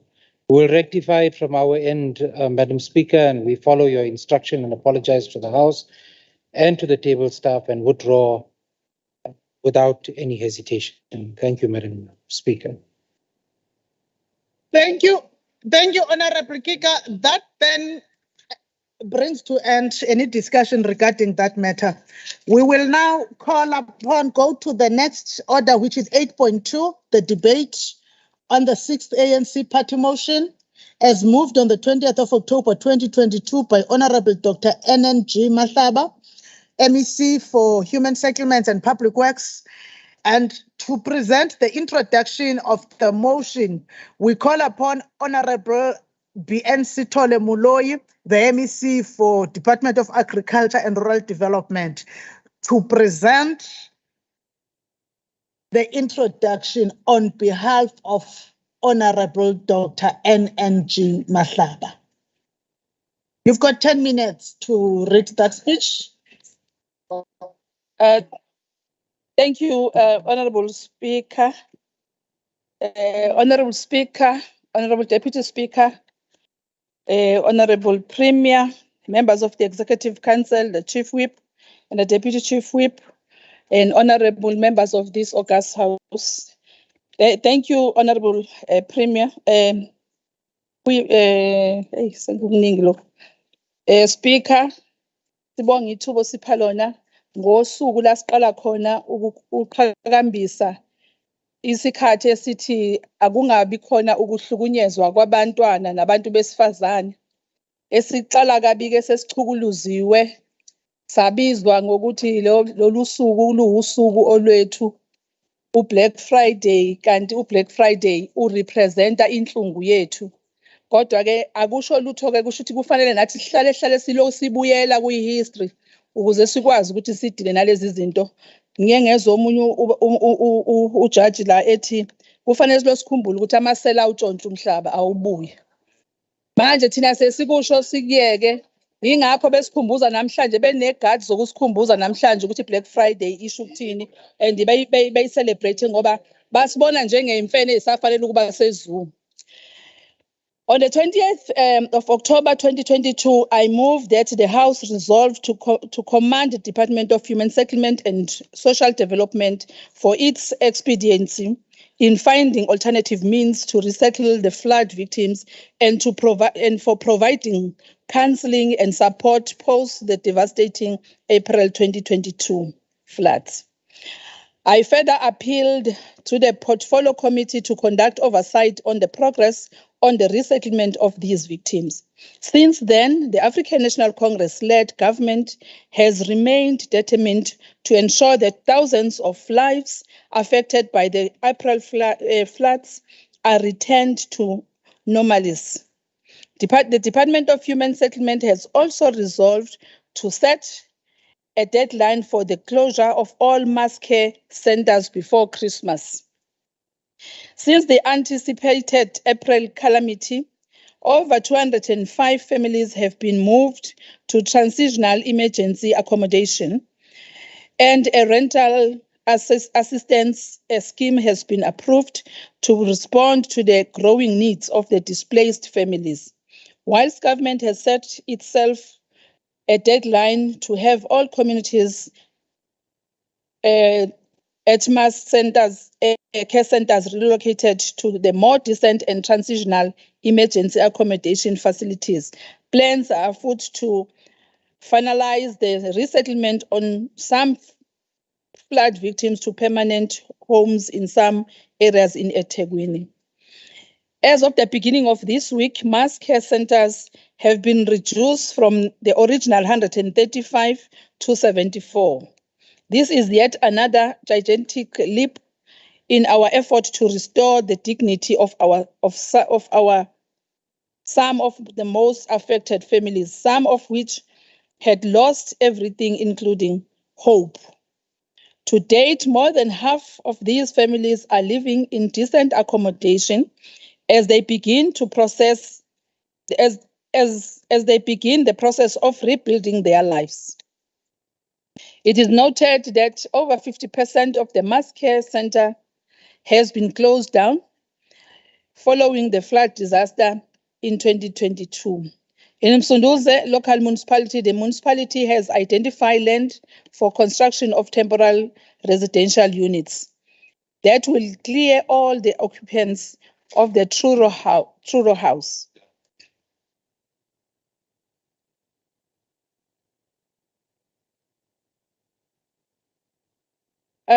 To date, tremendous progress has been made in KwaDukuza local municipality. A service provider has been appointed to install basic services, which will clear the 81 occupied TRUs.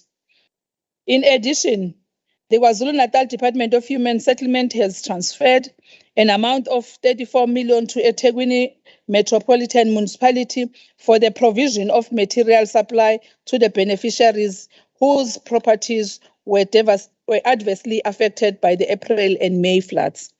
To date, 1,551 temporary residential units have been completed in the province to ensure that thousands of families who were displaced by the April 2022 floods are provided with decent homes. The TRUs, 1,470 of which are occupied thus far, is a temporary solution, whilst permanent housing development are also being steadfastly worked on. On the completed TRUs, 81 remain unoccupied in KwaDukuza municipality in Ilembe district, and internal services such as water and sanitation are currently being installed. Thus far, over 86 million has been paid to service providers, close to further 7.6 million is being processed for payment. In addition, some mass care centers were closed through material supply initiatives, and these centers include Bestas, Amaoti, Desenook, Uchwayo, and Claremont Hall. Moves are afoot to targeting and closing one mass care center every week, and this is facilitated through meetings with affected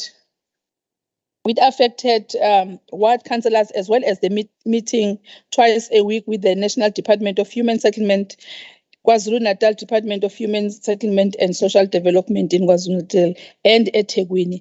Government target is to close all mass care centers by the 15th of December 2022 with respect to summary delivery of transitional emergency accommodation facilities. About 206 families has been relocated from mass care centers since the beginning of October. There is 180 rands million, it should be million, for TEAs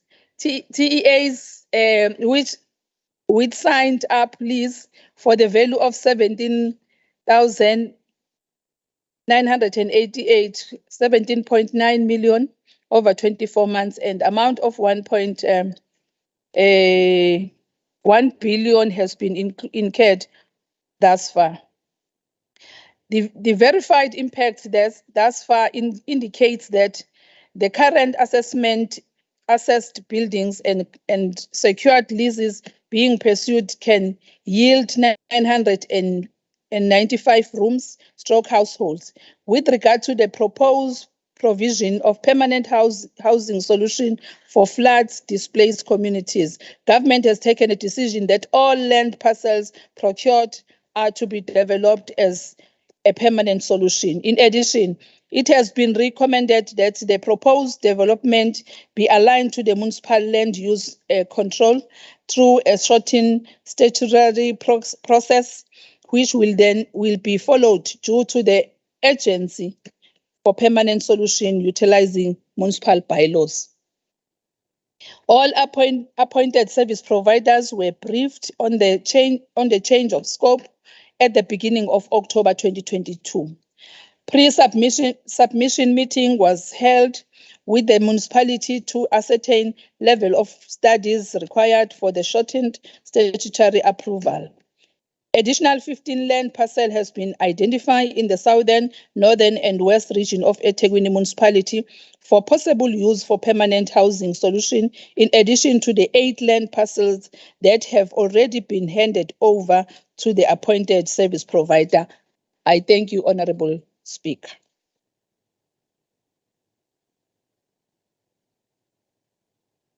Thank you, Honorable.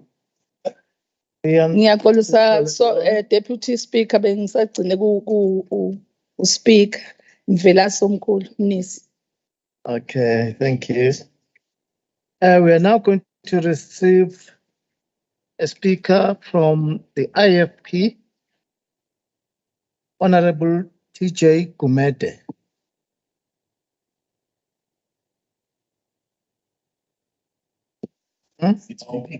Oh, sorry, my mistake. Sorry. It's a speaker from the ANC, Honorable VP Taluza. Thank you very much, Chairperson. The ANC will lead and others will follow. Honorable Speaker, Deputy Speaker, leadership of the African National Congress, Chairperson Mtombeni, Chief Whip of the House, Babu Malal, ladies and gentlemen, honorable members, and not so honorable. April 2022 is a month we wish to forget. Not forget because it's meaningless. Kodwa ngoba ubuhlungu esakuzwa namanje asikakayitholi indlela yokuqonda. We have families who lost their loved ones, and some unfortunately kuze kube manje abalazi ithambo lezihlobo zabo ukuthi laphele laphi. Siyafisa ke ukuthi bonke abalahlekelwa imphefumulo yabo iqhubeke nokuphumula ngokuthula. Izinhliziyo zabasele zamukele ziphinde zixole. Honorable Speaker, we must state from the onset that equally as the ANC, we are not happy with the pace it has taken the department to deal with the provision of houses to the families that were affected by floods. Yes, we appreciate that government has ensured that it keeps citizens up to date with progress on assisting those who were and remain displaced. The African National Congress in its manifesto committed to ensure that it brings South Africans closer to economic opportunities and equally ensure that it overcomes the race-based partial separation that we inherited from apartheid. We understand ukuthi abanye abafuni ukuthi sikhulume nge-apartheid or our historical imbalances. As we speak on issues of human settlement, asikwazi ukungayikhulumi yomhlaba. Kulo mzuzu somlomo ngikhumbula ihubo esilihuba kumbutho wesizwe elithi thina sizwe esimnyama sikhalela izwe lethu elathathwa ngabamhlophe. Mabawuyeke umhlaba wethu. It is a fact that majority of people in our country are black, And it is the same black majority that is without land. For government to fast-track the provision of houses, land must be made available. We once stood here, Somlomo, and made a call even to the Democratic Alliance to support us in the call for the land expropriation without compensation. And it is a call that will repeat once again. Support us so that government can have land to build for our people. The April disaster affected everyone. It knew no race, no gender, and most of all, it didn't care whether you were in Umdloti, Umhlanga, Umgababa, or even KwaMaphumulo, to mention the few. We were hoping that just once we will be united in this and put racial differences aside. But how wrong was I? Somlomo, emva kwey'khukhula ezalimaza imizi ney'mpahla, uhulumeni wabe eseqala izinhlelo zokuthi labo abalinyalelwe imizi yabo kuqale uhlelo lwezindlu zesikhashana. Kodwa kubuhlungu ukuzwa ukuthi lolu hlelo lwabambezeleka ngoba kukhona imiphakathi eyayithi not in my backyard. It is the same not in my backyard mentality that has partly contributed to the delays in resettling our people. It is equally very painful to hear ukuthi in Rodekram's farm, the plant that was doing earthwork was torched. I wonder what people get from seeing people continue to suffer. Okubuhlungu ukuthi some of the people who said not in my backyard are the ones that are saying the government is failing flood victims. Whilst we note the slow pace, we are comforted by the knowledge that a lot of work has been done. Somlomo, the department committed to building 1,810 temporal residential units. We must indicate that we are pleased with the number that has been built thus far. We therefore equally call upon KwaDukuza local municipality to speed up the process of putting basic services in the 81 unoccupied houses. Our people have been patient. The municipality must ensure that it values that patient. Somlomo, usemningi umsebenzi ekumele wenziwe. But we must remind the House that of the 135 mass centers, 78 have been closed. And Honorable must remember ukuthi of the 135, 120 were in eThekwini Metro alone.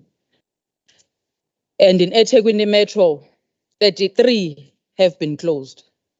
Siyazi ukuthi usemningi umsebenzi, kodwa sikusho ukuthi akusafani nayizolo.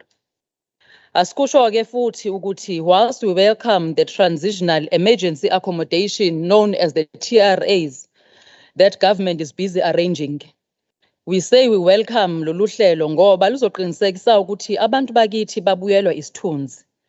Ngiyazi ukuthi khona abagxeke enye yezindawo ezingaphansi komkhandlu waseThekwini lapho ekubekwe khona abantu, kodwa I plead with honorable members of this house ukuthi they must go and visit these places and compare them to the halls where our people have been. I ask this because ukudlala ipolitiki ngeke kusilungise lesi simo. Siphinde sicele ukuthi abahlonishwa closely monitor the timelines that the department has put in place by ensuring that the department brings a lasting solution, which is the building of permanent structures. Speaker, we are aware that certain people opted for material vouchers, but it is equally painful to learn that some of these beneficiaries opted to sell these materials and go back to halls. The Portfolio Committee of Human Settlement in the House must ensure that it reports beneficiaries.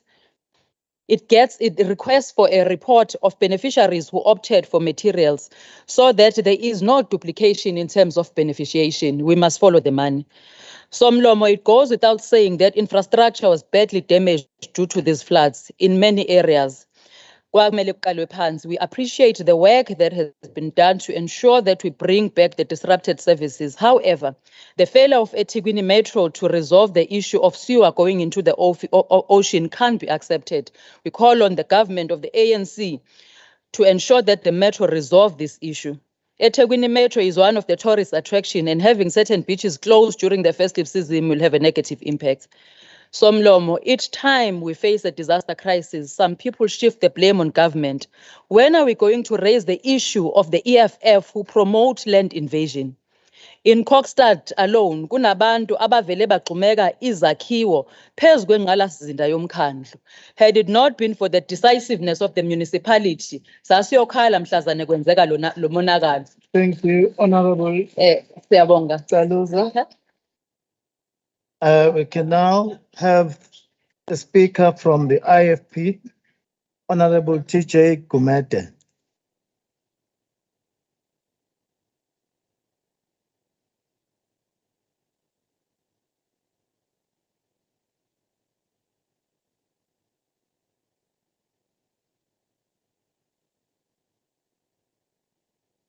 Thank you. Thank you, Somlomo. I'm coming to this debate a little bit disturbed. The mover of the motion who's supposed to be there, or who is, not supposed, who is the MEC of the human settlement, is not in the house.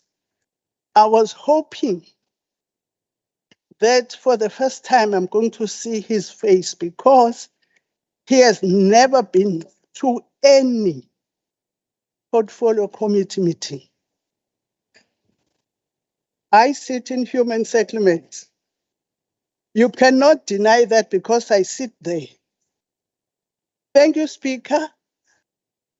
Greetings to the Executive Council members, the leader of the official opposition in absentia, honorable members. In the past 2 years, KwaZulu-Natal have experienced extreme weather conditions, resulting in floods, which wreaked havoc Kwelgamtania. Most of these floods took place in April, leaving more than 4,000 people without shelter. Thousands camps were identified to house these homeless people. It is indeed unfortunate that after 7 months, they are still subjected to the appalling living conditions in about 60 remaining mass camps, still awaiting allocation. Rubbing salt into the conditions was the sight of women and children who were compelled to sleep in the open after being moved by the buses from Terhey's Hostel Hall, where they were evacuated. These images left the whole of South Africa in shock and disbelief. Up to this date, these people are still subjected into the horrid conditions in one of the deserted students' residences in Bria Road. Men, women, and children live in a squalid life in this property with no privates. I'm concerned that these people are not part of the mid-December deadline for housing of flood victims. Only 20 days to go. I hope MEC Mahlaba will honor his promise and meet his deadline he voluntarily committed to. Ngicela ungqongqoshe abone ukuthi le miphakathi idlela ukhisimusi ezindaweni ezinesithunzi nezifanele ukuhlala abantu, hayi izilwane. Unfortunately, Mother Nature struck at a time when this province had a backlog in housing generally. And floods accelerated the problem into the crisis, but certainly it did not require faith intervention, but a principled, pragmatic government who put people first. The IFP applauded the postponement of the flood victims' prayer that was scheduled to take place at Kwandengezi Township, which was going to be another fruitless expenditure. South African Human Rights Commission told the ad hoc Joint Committee of Flood Disaster Relief and Recovery of the substandard living conditions in shelters. It monitored shelters located in Molweni, Cholichuba, Marian Hill, Zinyati, Wamashu, Wamawati, Tuguza, the list goes on. In August this year, the Auditor General released her first report of the use of the relief funds for flood-affected communities in KZN and the Eastern Cape. It painted a grim picture of the government's response to disaster. The report stated that only 6% of emergency relief funds for KZN flood victims was spent. The AG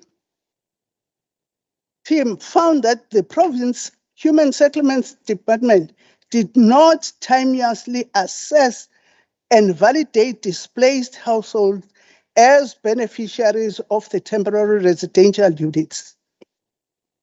By June 10, only 1,197 of the 4,983 displaced households had been assessed. Of that, only 894 had been validated as beneficiaries between May 9 and June 10, which entitled them to TRUs. Former Human Settlement MEC, Jomo Sbiya, during his budget speech for 2022-2023 financial year, said, I quote, "The floods necessitated an immediate response in funding has been reprioritized in line with Section 6A of the Division of Revenue Act 2022. This has allowed a 1 billion rand in the human settlement grants to be reprioritized to alleviate the impact of the disaster," close quote. He further stated that, I quote, Thank you, Honorable I'm coming back. Gumede. Thank you. We are now moving to the speaker from the DA, Honorable M. Naya.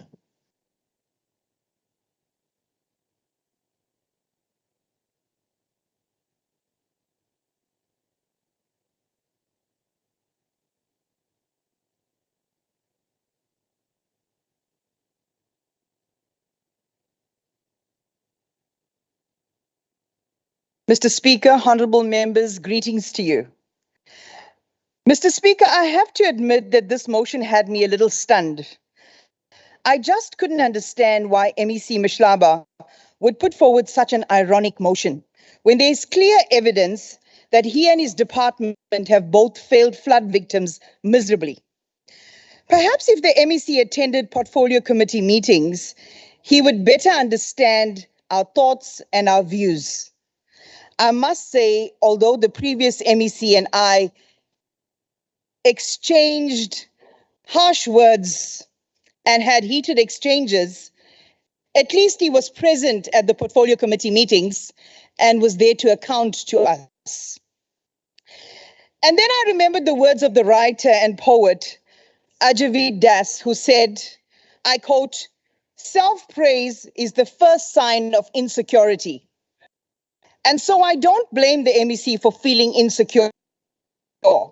Indeed, he should be feeling very concerned about how flood victims are being housed, not just about the slow delivery of emergency housing, but also about the quality of TRUs built and whether they will withstand the next storm.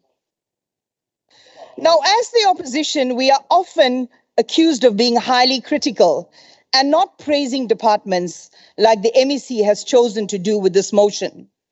Personally, I think it is quite frivolous to commend a department for simply doing their jobs. Of course, if they had performed outstandingly, that would be another story. But in the case of the Department of Human Settlements under MEC Mhlaba, the opposite is true. But you don't have to take my word for it. Let's take a look at and unpack the stats. Out of the 516 million rand budgeted for temporary residential units, only 33.14 million rand of this budget was actually spent by the end of July, while victims suffer in mass care centers. Now, whilst the MEC brags that 50% of all the mass care centers have been closed, 60 out of the 70 that still remain are situated in eThekwini, which was the epicenter of the floods. Need I say more? There still remains over 3,809 families residing in shelters. And if you work on an average of 4 per family, that gives you about 15,000 people that are still homeless more than 7 months since the flood. Now in eThekwini, according to the reports, only 228 families have to date received TRUs. As of October, budget for phase 1 has still not been used up. And phase 2 and phase 3 have not even been touched. As of October, budget for phase 1 has still not been used. Yeah, and phase 2 and 3 not used up. That's something that needs to sink in. Now, 7 months later, because the delivery of emergency TRUs are so slow, the department has come up with halfway house on the journey to obtaining a TRU, the TEA. Flood victims are expected to stay in these temporary emergency accommodation for up to 2 years before they get into a TRU, which lifespan is 5 years before they receive permanent accommodation.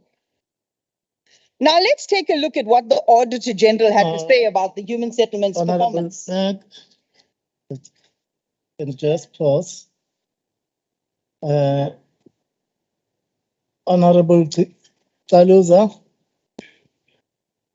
you have a point of order. Honorable Speaker, I rise on 57A, 1A on a point of order. The member is misleading the House. It is not true. And I'm glad that she is part of the Human Settlement Portfolio Committee, where we have asked these questions before. The TRUs are not going to be built for people who are in the TRAs. She must not lie and mislead this House. The reason why they are going to TRAs is so that they move to a permanent structure. This member is misleading. Thank you. Okay, we are going to look at that. You can continue. Order, Mr. Speaker. Okay, order. Order. I will tell you now. Okay, again. Can I give you an opportunity? Order, honorable members. Order, honorable members. We don't have time to waste. Mr. Speaker, I rise on Rule 57(1)(a). This is a debate, Mr. Speaker. And members mustn't rise on points of order to clarify points. And you shouldn't have... Okay, we rectify that. And disrupt the Speaker. Okay, Honorable Speaker. We'll rectify that. Can we have a ruling? Honorable members, can you behave, please? Okay, you can continue.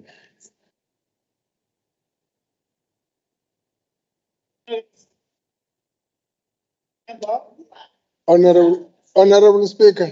Please, can you respect the member who's... Honorable Speaker. I rise on Rule 57(1)(a), Speaker. Can I request the Speaker to rule on a point of order that was raised by Taluza?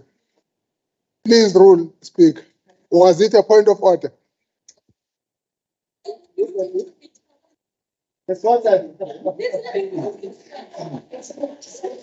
May I proceed? Okay, and continue. Mr. Speaker, for the purpose of moving on, I'm happy to withdraw that because there is an astounding amount of evidence. Now, before the House, Mr. Speaker, before the House gets very excited, I only did that for the purpose of moving ahead. All right. Now, according to the AG's findings, the needs assessment has been slow. By the end of July, only 24% of homeless households persons had been assessed for the TRUs. From the outset, the department did not timeously assess and validate homeless households as beneficiaries for TRUs, nor improved its project management process to expedite the construction of TRUs in line with targets. The department simply did not put enough effort into housing the flood victims. The slow rollout is not surprising, considering the decade-old transit camps and huge housing backlogs in this province. It is extremely sad how the ANC continues to fail the people of KZN, yet get excited in this house over one little point. In August this year, the DA warned that the rate at which TRUs were being delivered, 4.8% across KZN and 0.8% across eThekwini, would in no way be able to deal with the enormous backlog of delivering these emergency housing.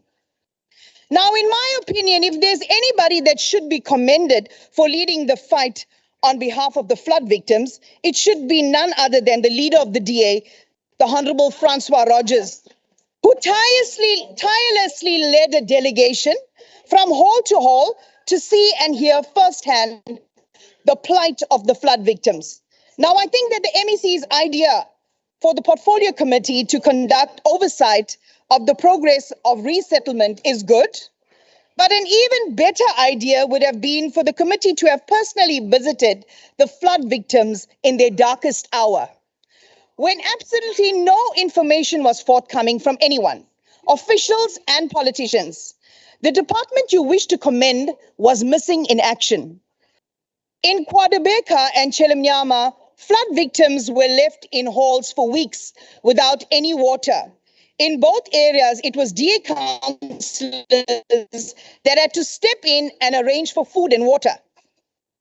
In Ward 106 Mount View Community Hall, we were met with the most shocking sights of hundreds of men and women and children living like refugees in their own country. Here, the women had to bathe in toilets and men in the garbage holding area. Just this morning, the councillor informed me that nothing has changed here. Approximately 450 people living in this hall, and the situation has worsened dramatically. Whilst everyone went about their business as usual, the DA took the fight to the doorstep of the Human Rights Commission, where we picketed and demanded that they intervene for the sake of these vulnerable victims. When flood victims were left to sleep in a bus overnight outside a police station, and then transported to a filthy, dilapidated student residence in Berea, it was our DA councillors that reached out to them and provided meals and support.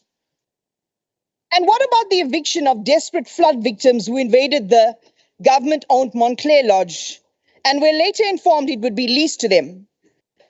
Why were they evicted in the first place? The department should have been proactive in arranging this for them so that they didn't need to invade this place. These poor flood victims have really been kicked from pillar to post by the department that's dragged their feet in providing emergency housing. If this is not enough, then consider the Honorable Premier's planned prayer meeting for flood victims that had to be called off because of protest action.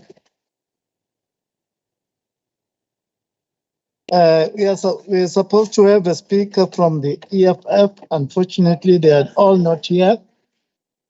So we'll move on to a speaker from the African National Congress, Honorable Swarpointombela. Thank you, Honorable Speaker.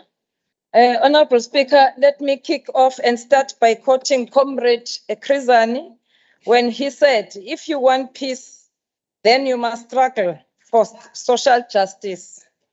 Honorable members, these words still hold true today, just as they did then.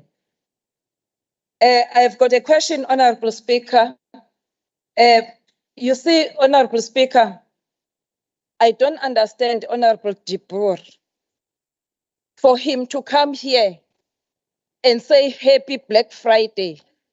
Where were you when people were fighting for social justice? Where were you when our people were sold as slaves? This is unbecoming of you, Honorable Speaker, Honorable Dibur. We need everyone to commit to cooperating in order to safeguard the democratic victories and create a better nation. Njengoba ungqongqoshe asho ngesikhathi ethula isiphakamiso sakhe ngomhla ka-20 kuMfumfu wezi-2020 sokuncoma iminyango ngokuhlukana kwazo. Angazi ukuthi wayekuphi umhlonishwa uGumede Mhlawumbe okanye naye wayekade engekho esekhaya esalusa amadada. Ngoba wakhuluma la sikhona sonke umhlonishwa uDr. Mahlaba. Siyabonga ngokusebenza kweminyango kakhulukazi umnyango wezokuhlaliswa komphakathi nezokuthuthukiswa komphakathi, ukuhlaliswa kwabantu nezokuthuthukiswa kwabantu ngokunikezela abantu kabusha kakhulukazi izisulu zabantu ezashaywa zizikhukhula nokuhlinzekwa nokweluleka kwengqondo nokusekelwa ngemva kwezikhukhula ezadala umonakalo ngoMbasa ka-2022. Honorable Speaker, our most promising initiative to deal with apartheid spatial development and fostering inclusivity in our cities is social housing. A lack of access to adequate housing exposes one to structural violence of poverty. It is a severity and associated complexities of despair and deprivation. These effects are really real. Whether you are in Kliptown in Angola or at Dalaren, Sweden, or the informal settlements of Ilembe, Ugu, or eThekwini. Therefore, ours is a protracted struggle to eliminate the legacy of apartheid. Honorable Speaker, u-October umhla ka-10 ugujwa njengosuku lwezempilo yengqondo. Ingakho kakhulukazi ngifuna la ukuthi ngikhulume enkulumeni yami ngokwelulekwa kwengqondo yabantu abashaywa ngezikhukhula njengoba ebeshilo usihlalo ngaphambili umuntu oqale i-debate umhlonishwa ucaluza ngokushayeka kwabantu, abantu bengenazo indawo zokuhlala, abantu beshonelwa ngabathandiweyo babo, abantu belahlekelwa into yonke bengenakudla, abantu behlanganiswa endaweni eyodwa lapho kwakugcina kungekho manzi, kungekho ngisho nama-toilet. Cabanga ukuthi labo bantu bahlukumeze kanjani ngokomqondo. Siyabonga umnyango wezokuhlaliswa kwabantu ngokuphuthuma ngokuthi ubonelele abantu ukuthi bafumanelwa ama-temporary structures okanye bafumanelele izindlu. Sibonga nomnyango wezokuthuthukiswa komphakathi ikakhulukazi ozonhlalakahle ngokuthi bakwazi ukuthi mabaluleke laba bantu abashayeka ngalesi sikhathi. Akufanele ukuthi size la kulendlu sizopolitika ngobuhlungu obavelela abantu. Abantu bayayijika lento. Abantu abazi ukuthi abanye kwabantu basebuhlungu namanje. Abanye abakayitholi namanje imizimba yabantu babo. Abanye abazi nokuthi abazange bathole ngisho nethambo labantu babo. Kodwa kukhona abantu abafumana isikhathi sokuthi mabeze bazohlekisa la endlini. Somlomo, we are addressing the difficult challenges we faced as a province, and we have responded appropriately. We have identified the shortcomings to implement efficient interventions and actions and protect and deliver for our people.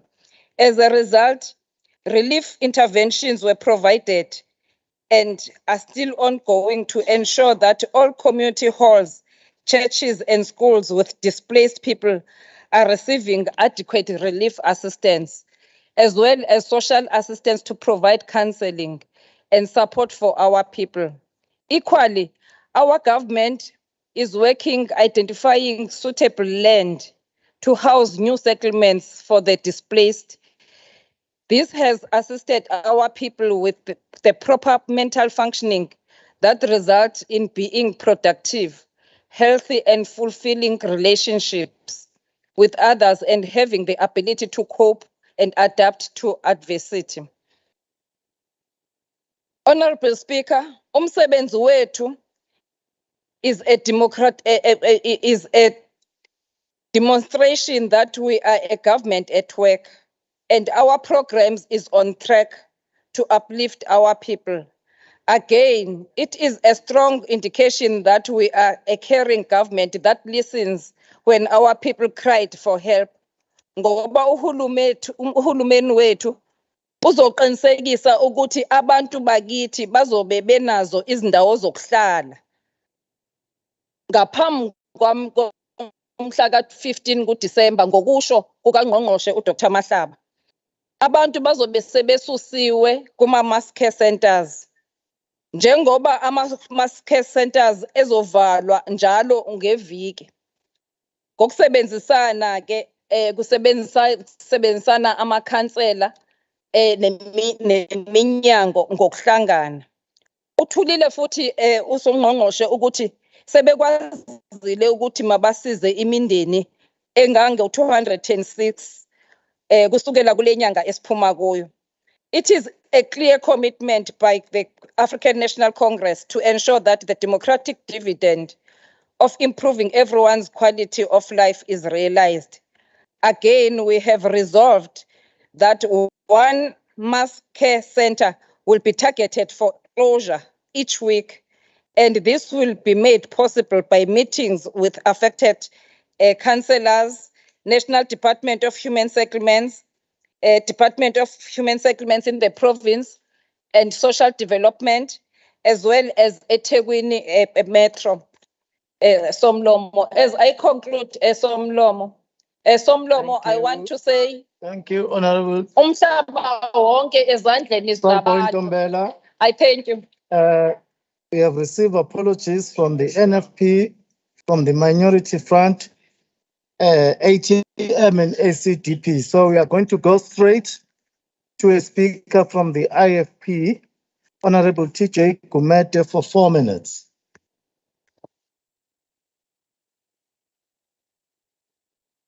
Thank you, Speaker. The psychologists say that a person in defense shows signs of insecurity.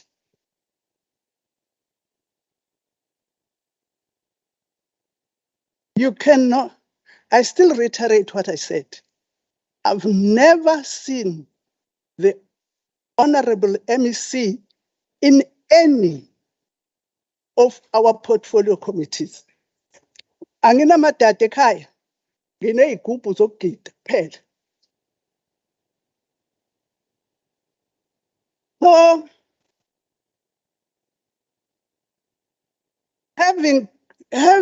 the Public Works Infrastructure Minister, Patricia de Lille, hasn't approved the release of 4 state-owned land parcels for human settlement development and accommodation for households affected by KZN floods. This financial year, the same department was given a whopping 4.1 22-23. And then the cardinal question then arises. Why are our people living in these unacceptable conditions? The second one, if we don't deal with all the problems timelessly, how are we going to deal with the backlogs? Because there are people who still have to be removed from the river banks, which will cause another disaster in the near future. Other human settlement issues at Dr. Nkosazana Dlamini Zuma district, people requested assistance in building houses that were blown away by the windstorms in April 2022. Kululeko informal settlement residents in Northdale, Pietermaritzburg, are still waiting for homes 6 months after being moved into the Truro Hall after the floods. With the heckling, insults, and the rest, we cannot be immune to the government's incompetence and empty promises. Sengiphetha somlomo, kuyosithokozisa ukuthi uhulumeni atholele lezi zulu zezikhukhula indawo efanele before Christmas. Sinethemba ukuthi umhlonishwa uDokotela uMahlaba uzozigcina izithembiso zakhe, kwazise ubuholo obusha bugubha izinsuku eziyikhulu buqalile. Umshanelo nje omusha shanela kangcono, ngiyathokoza. Thank you. Let us now allow the speaker from the ANC, Honorable Shongo Madala, to speak for 12 minutes. Thank you, Honorable Speaker, Honorable Premier, and the MECs present. Siyabingelela ekseni. Honorable Speaker, ngiqala ngokubonga i-African National Congress engethemba ukuthi ngibe ingxenye yale nkulumo namhlanje. Njengo-Honorable Caluza, ngiyavuma ukuthi umsebenzi wethu uhamba kancane. Siyavuma futhi ukuthi abantu sebelinde isikhathi eside kakhulu behlele ey'ndaweni ezingahloniphekile. Sicela umnyango wethu phakamisa amasokisi ngoba abantu abakwazi ukulinda isikhathi eside, abakwazi futhi ukukhululeka bese ey'ndaweni abangayijwayele, ey'ndaweni ezenza ukuthi njengemndeni bangabikho productive. Siyafisa ukusho ukuthi kusemqulwini wabantu wenkululeko la kuthiwa khona abantu bayoba nezindlu, babe nentokomalo futhi baphele. Ngakho-ke u-Honorable MEC ngiphikisa u-Honorable Nene.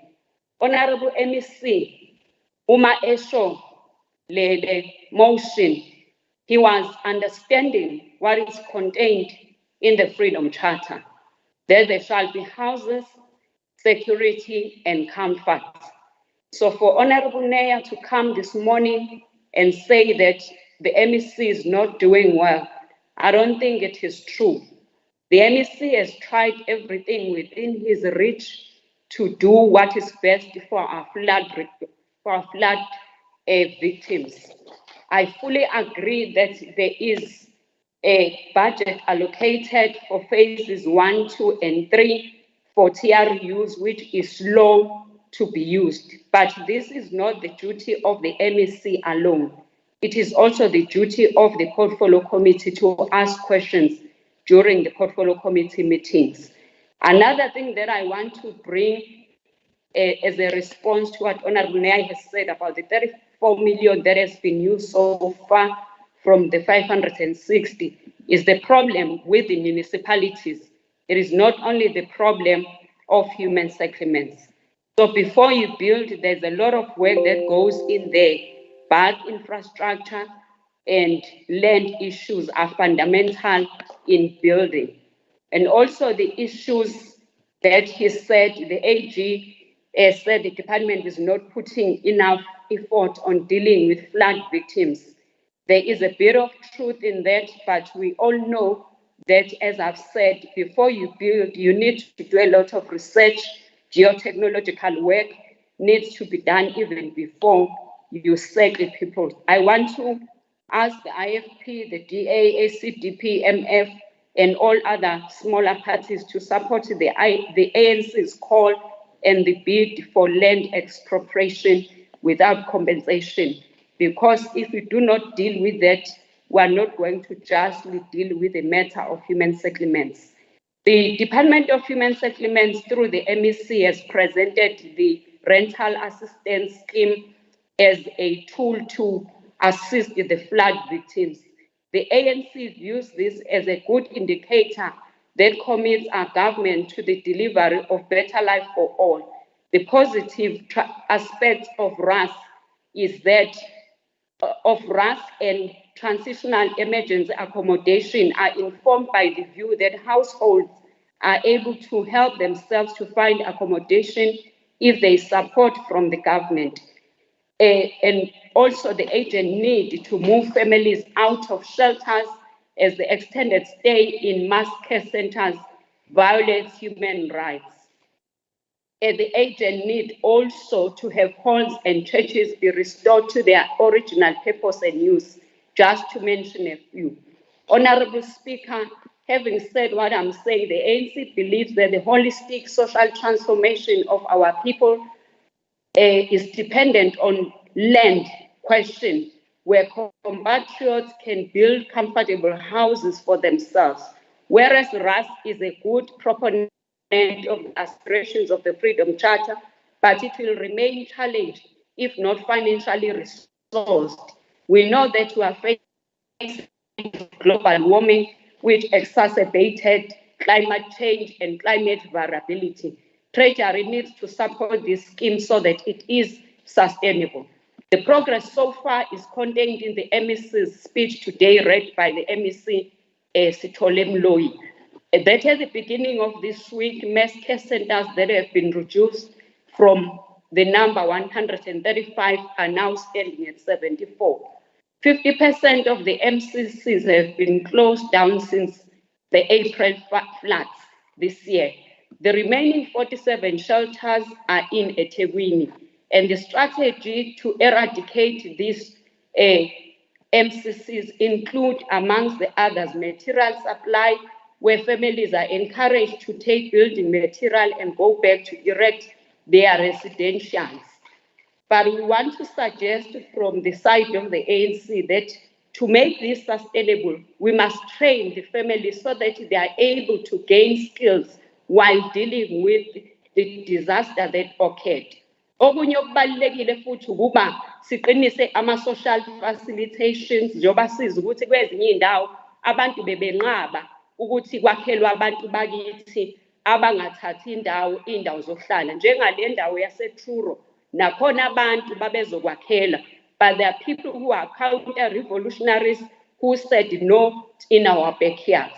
So sicabanga ukuthi ke uma singahlangana kube zinduna amakhosi amakhansela abantu bamasonto nabo bonke abantu abakhulu ekuhlaleni kube nento ye-social facilitation, lokhu kungasiza ukuthi lezi iy'ngqinamba ezibaliwe zingabe isaba yi-order of the day. The ANC believes that it is not just the mere human settlements that matters and that must be delivered, but it is a clear adaptation strategy to help provide responses to consequences of warming, extreme weather, and sea level rise. Uma konke lokhu singakubhekisisa, kungaba lula kakhulu ukuthi sihlalise abantu.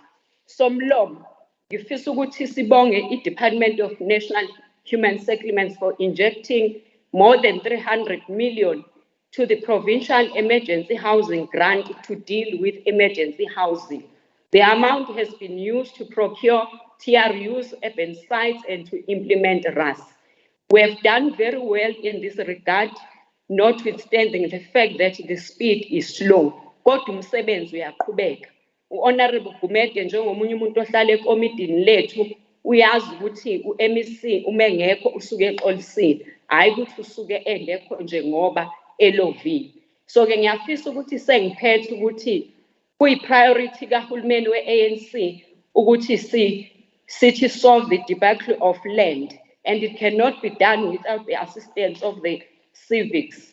It is not a desirable thing to have people in temporary establishments because they are at risk should another disaster strikes again.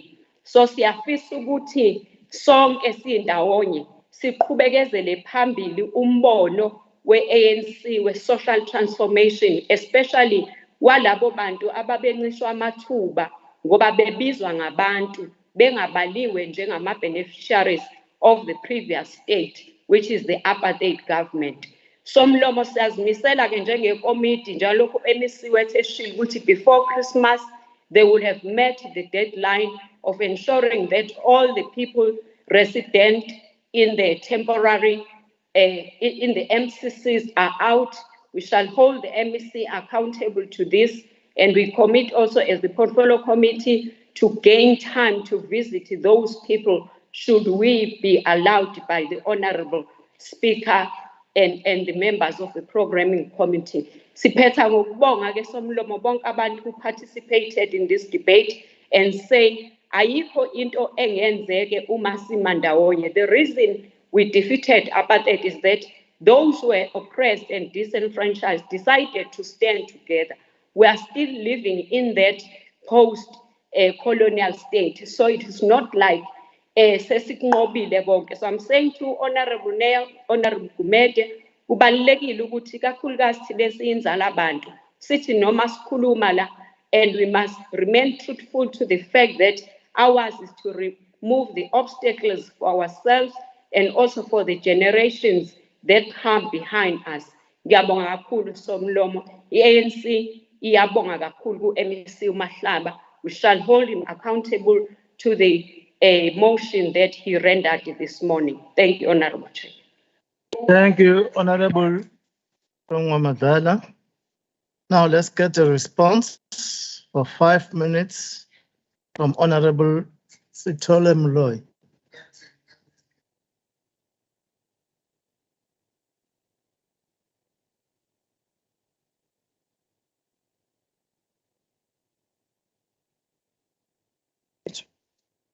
Angibonge Sekela Somlomo. Ngifisa ukuqala ngibonge abahlonishwa bonke ababambe iqhaza kule nkulumo mpikiswano ebengiyethulile on behalf of uDokotela uMahlaba, uMEC waka Human Settlement. Sizwile Honorable Calusa ukuthi ufuna ukuthi ngesi iqhaza lokuthi masenza umsebenzi ngesithi ukusheshisa. Sifuna nokuqiniseka ebesicelile ukuthi sihlangabezwe njengo-human settlement kuyona uNational basibhalela incwadi basivumela ukuthi singaqala ukwasebenza lawo ma-project ngemali esinikwe yona njengo-human settlement. Sifuna ukuthi-ke sikwazise lokho ngoba abaningi bakhulumile ngokuthi kunemali ebisinikwe yona njengo-human settlement kodwa asiyisebenzisanga ngesikhathi ebesilindele ukuthi siyisebenzise. Bekukhona-ke imigoqwana ebivimba lokho. Kokuqala bekuyikuthi lezo indawo amaphasela be-identifyiwe, amanye abebelonga kwa-public works, amanye belonga komasipala. Kufanele ukuthi kwenziwe uhlelo lokuthi-ke kuxoxiswane ukuze siwathenge bese sikwazi ukuthi-ke sisebenze ukuthi kwakhelwe abantu kulezo indawo. Siyafuna ukusho ukuthi-ke enye into ebisiphazamisa yiyo leyo ukuthi indawo ebezihlonziwe uthola ukuthi abantu uzokwakhiwa eduze kwabo bathi bona cha siyabonga sibafuni laba bantu kodwa mase bebuya bezothi lapha abantu abanakekeliwe abasizakalile. Ngiyazi ukuthi okunye esifisa ukuthi siklarify lento yokuthi ezinye abanye bomasipala iy'ndawo ebeyihlonziwe bezingenawo ama-services njengoba sishilo kwaDukuza ngaphansi kwelembe ukuthi noma indawo seyikhona kufanele ukuthi kube khona ama-services ekufanele abe khona ukuze kwazi ukuthi kwakheke abantu bakwazi ukuthi bahlale ngendlela eyona. Sifuna ukuthi-ke sisho-ke ukuthi-ke sizwile okushiwo kodwa khona okunye engeke ngikuphenduleke. Ngicabanga ukuthi umhlonishwa laphaya udadewethu usihlalo wekomiti uchazile lokhu kwamphathiswa ngeke ngingene kakhulu kukona. Sesiyoxoxa ngelinye ilanga nomphathiswa sezikhulumela. Sifuna ukuthi siphinde sisho ukuthi ngenxa yokuthi abaningi bafakile zikhona ezinye izinto ezintsha abahlonishwa bazifakile esifisa ukuthi sizithathe sizibuyisele emuva siyobheka ukuthi ngeke yini sakwazi ukuthi sizisheshise. Inhloso ngiyokuthi kwenzeke lo msebenzi ukuthi 1 sifuna ukuthi abantu bakithi ukuthi kushaya ukhisimusi bangasahlali kulezi ndawo bebehlala kuzona ngobuningi babo kodwa behlale ey'ndaweni ey'hloniphekile umuntu akwazi ukuhlala nomndeni wakhe akwazi ukuthi asizakale. Yingakho lonke lolu hlelo luhlose ekutheni ukuthi okungenani ukhisimusi bawudlele ey'ndaweni la bezobe behleli kahle njengemindeni other than ukuhlala ey'ndaweni ezibahlanganisa ndawonye bangakwazi nokukhuluma izinto abafisa ukuzisho nokwenza izinto ezingamasikompilo abo njengemindeni. So ngicabanga ukuthi-ke yicathi-ke leli liholwa undunankulu nathi sisonke sikhona kwi-cabinet siyahambisana nalokho futhi siyakwenza and nokuhlola lezi ndawo siyakwenza hhayi kuphela nje u-social development no-human settlement kodwa i-cabinet and all other cabinet members ayanikezwa ithuba lokuthi ahambe ayobheka lezi ndawo nanenhlalakahle yakhona nokulekelela ezinye zezinto. Sifuna ukuthi-ke kulezi kwakhiwa kwezindlu akuhlangene lolu hlelo esilukhulumayo namhlanje la nohlelo lokwakhiwa kwezindlu lolu olujwayelekile. Yingakho ne-register sasiyenza sasenzela laba bantu abahlukunyezwe yikhukhula ukuthi akwenziwe yabo ihlukane bese sibheka ukuthi bakhona yini ohlelweni lokuthi bebevele bekhona kuma-project akhona kodwa siba-isolate ukuthi benzelwe bona njengabantu abaphuthumayo ngoba isimo sebebhekene nasesihlukile. Siyafuna-ke ukuthi sibonge kakhulu kumhlonishwa uSwartboy, umhlonishwa uGumede. Ngiyazi ukuthi ukhuluma njengomama kwesi sikhathi uma ubona into ongayithandi kahle ugcina uqinisa izwi kodwa-ke sizwile ukuthi kuloko ongathi awukuzwa kahle sizokulandela siqinisekise ukuthi-ke kuyalunga konke lokho okufanele kulungiswe. Ngifuna ukuthi sibonge ke akukho engakusho kudadewethu ngiyabona ukuthi hayi inkonyane isathuka isisinga usazofunda lukhulu khona ngoba phela sikhona la and angizuyihlupha nje ukuthi ngiyikhulume nangolimi luka Charles ngoba akasekho uGeorge noma wakhe abasekho.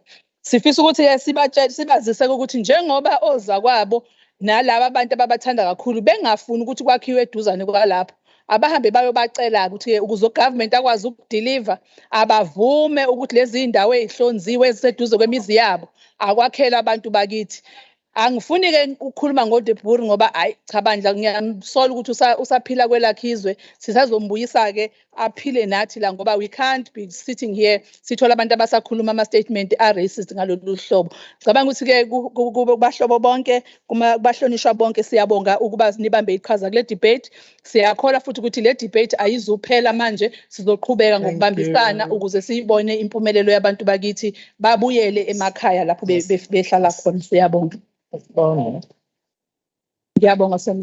This brings us to the end on this debate by Honorable Dr.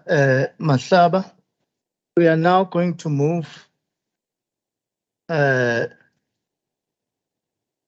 now going to receive a report by the chairperson of the Finance on the adjustment. Excuse me, maybe I think it should be midterm.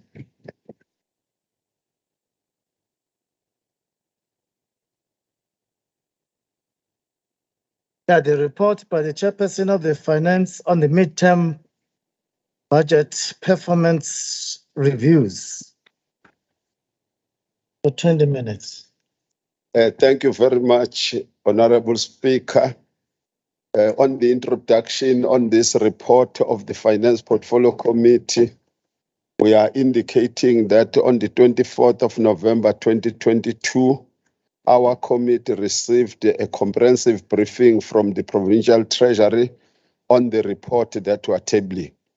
So the Finance Portfolio Committee, for the first time, did not conduct any midterm budget performance hearings with the departments and the public entities. That's what wanted to be. That's why we're not going to table any resolution. The province in aggregate collected 1.833 billion rand in the first half of the 2022-23 financial year. That is 98% against the projections. 6 departments under-collected against their revenue projections, while 8 of the department over-collected. This is a good story. Now that one. The Department of Transport reflects a projected over-collection of 143.987 million, which is expected to be generated from the revenue from the motor licensing. Please pay your licenses, don't be like me. The Department of Economic Development and Environmental Affairs reflects a projected over-collection of 26.3 million rand, mainly from the horse racing taxes, which is attributed to collections from bookmakers. Furthermore, a licensee transferred their online betting platform to the province, resulting in higher than anticipated revenue collection. The Department of Education reflects a projected over-collection of 20.5 million rand, mainly from the recovery of staff debts, including the write-off of some staff debts, as well as the associated interest. The Provincial Treasury reflects a projected over-collection of 4.5 million rand, mainly from the interest earned on the provincial bank account, which remains cash positive. So that's what we would need to know. Changes to the main budget. The department undertook various shifts and environments in the first 6 months of the year, and these are formalized in the adjustment estimate that was presented by Acting MEC for Finance yesterday. The notable amendments to the main budget include 325.764 million rand that was allocated to the Department of Human Settlements against the Provincial Emergency Housing Grant in response to the application submitted by the department following the April 2022 floods, and is for the provision of 4,983 temporary residential units. Furthermore, 10.083 million was suspended from transport to Etia in order to assist in the completion of Mkhuze Airport. So hamba ngebhanoyi nangakithi. Yeah, serious. Conditional grant rollovers approvals by National Treasury. 38.084 million in relation to the early childhood grant from the Presidential Youth Employment Fund. This was initially allocated to the Department of Social Development, but the National Treasury has since clarified that the funds will be transferred to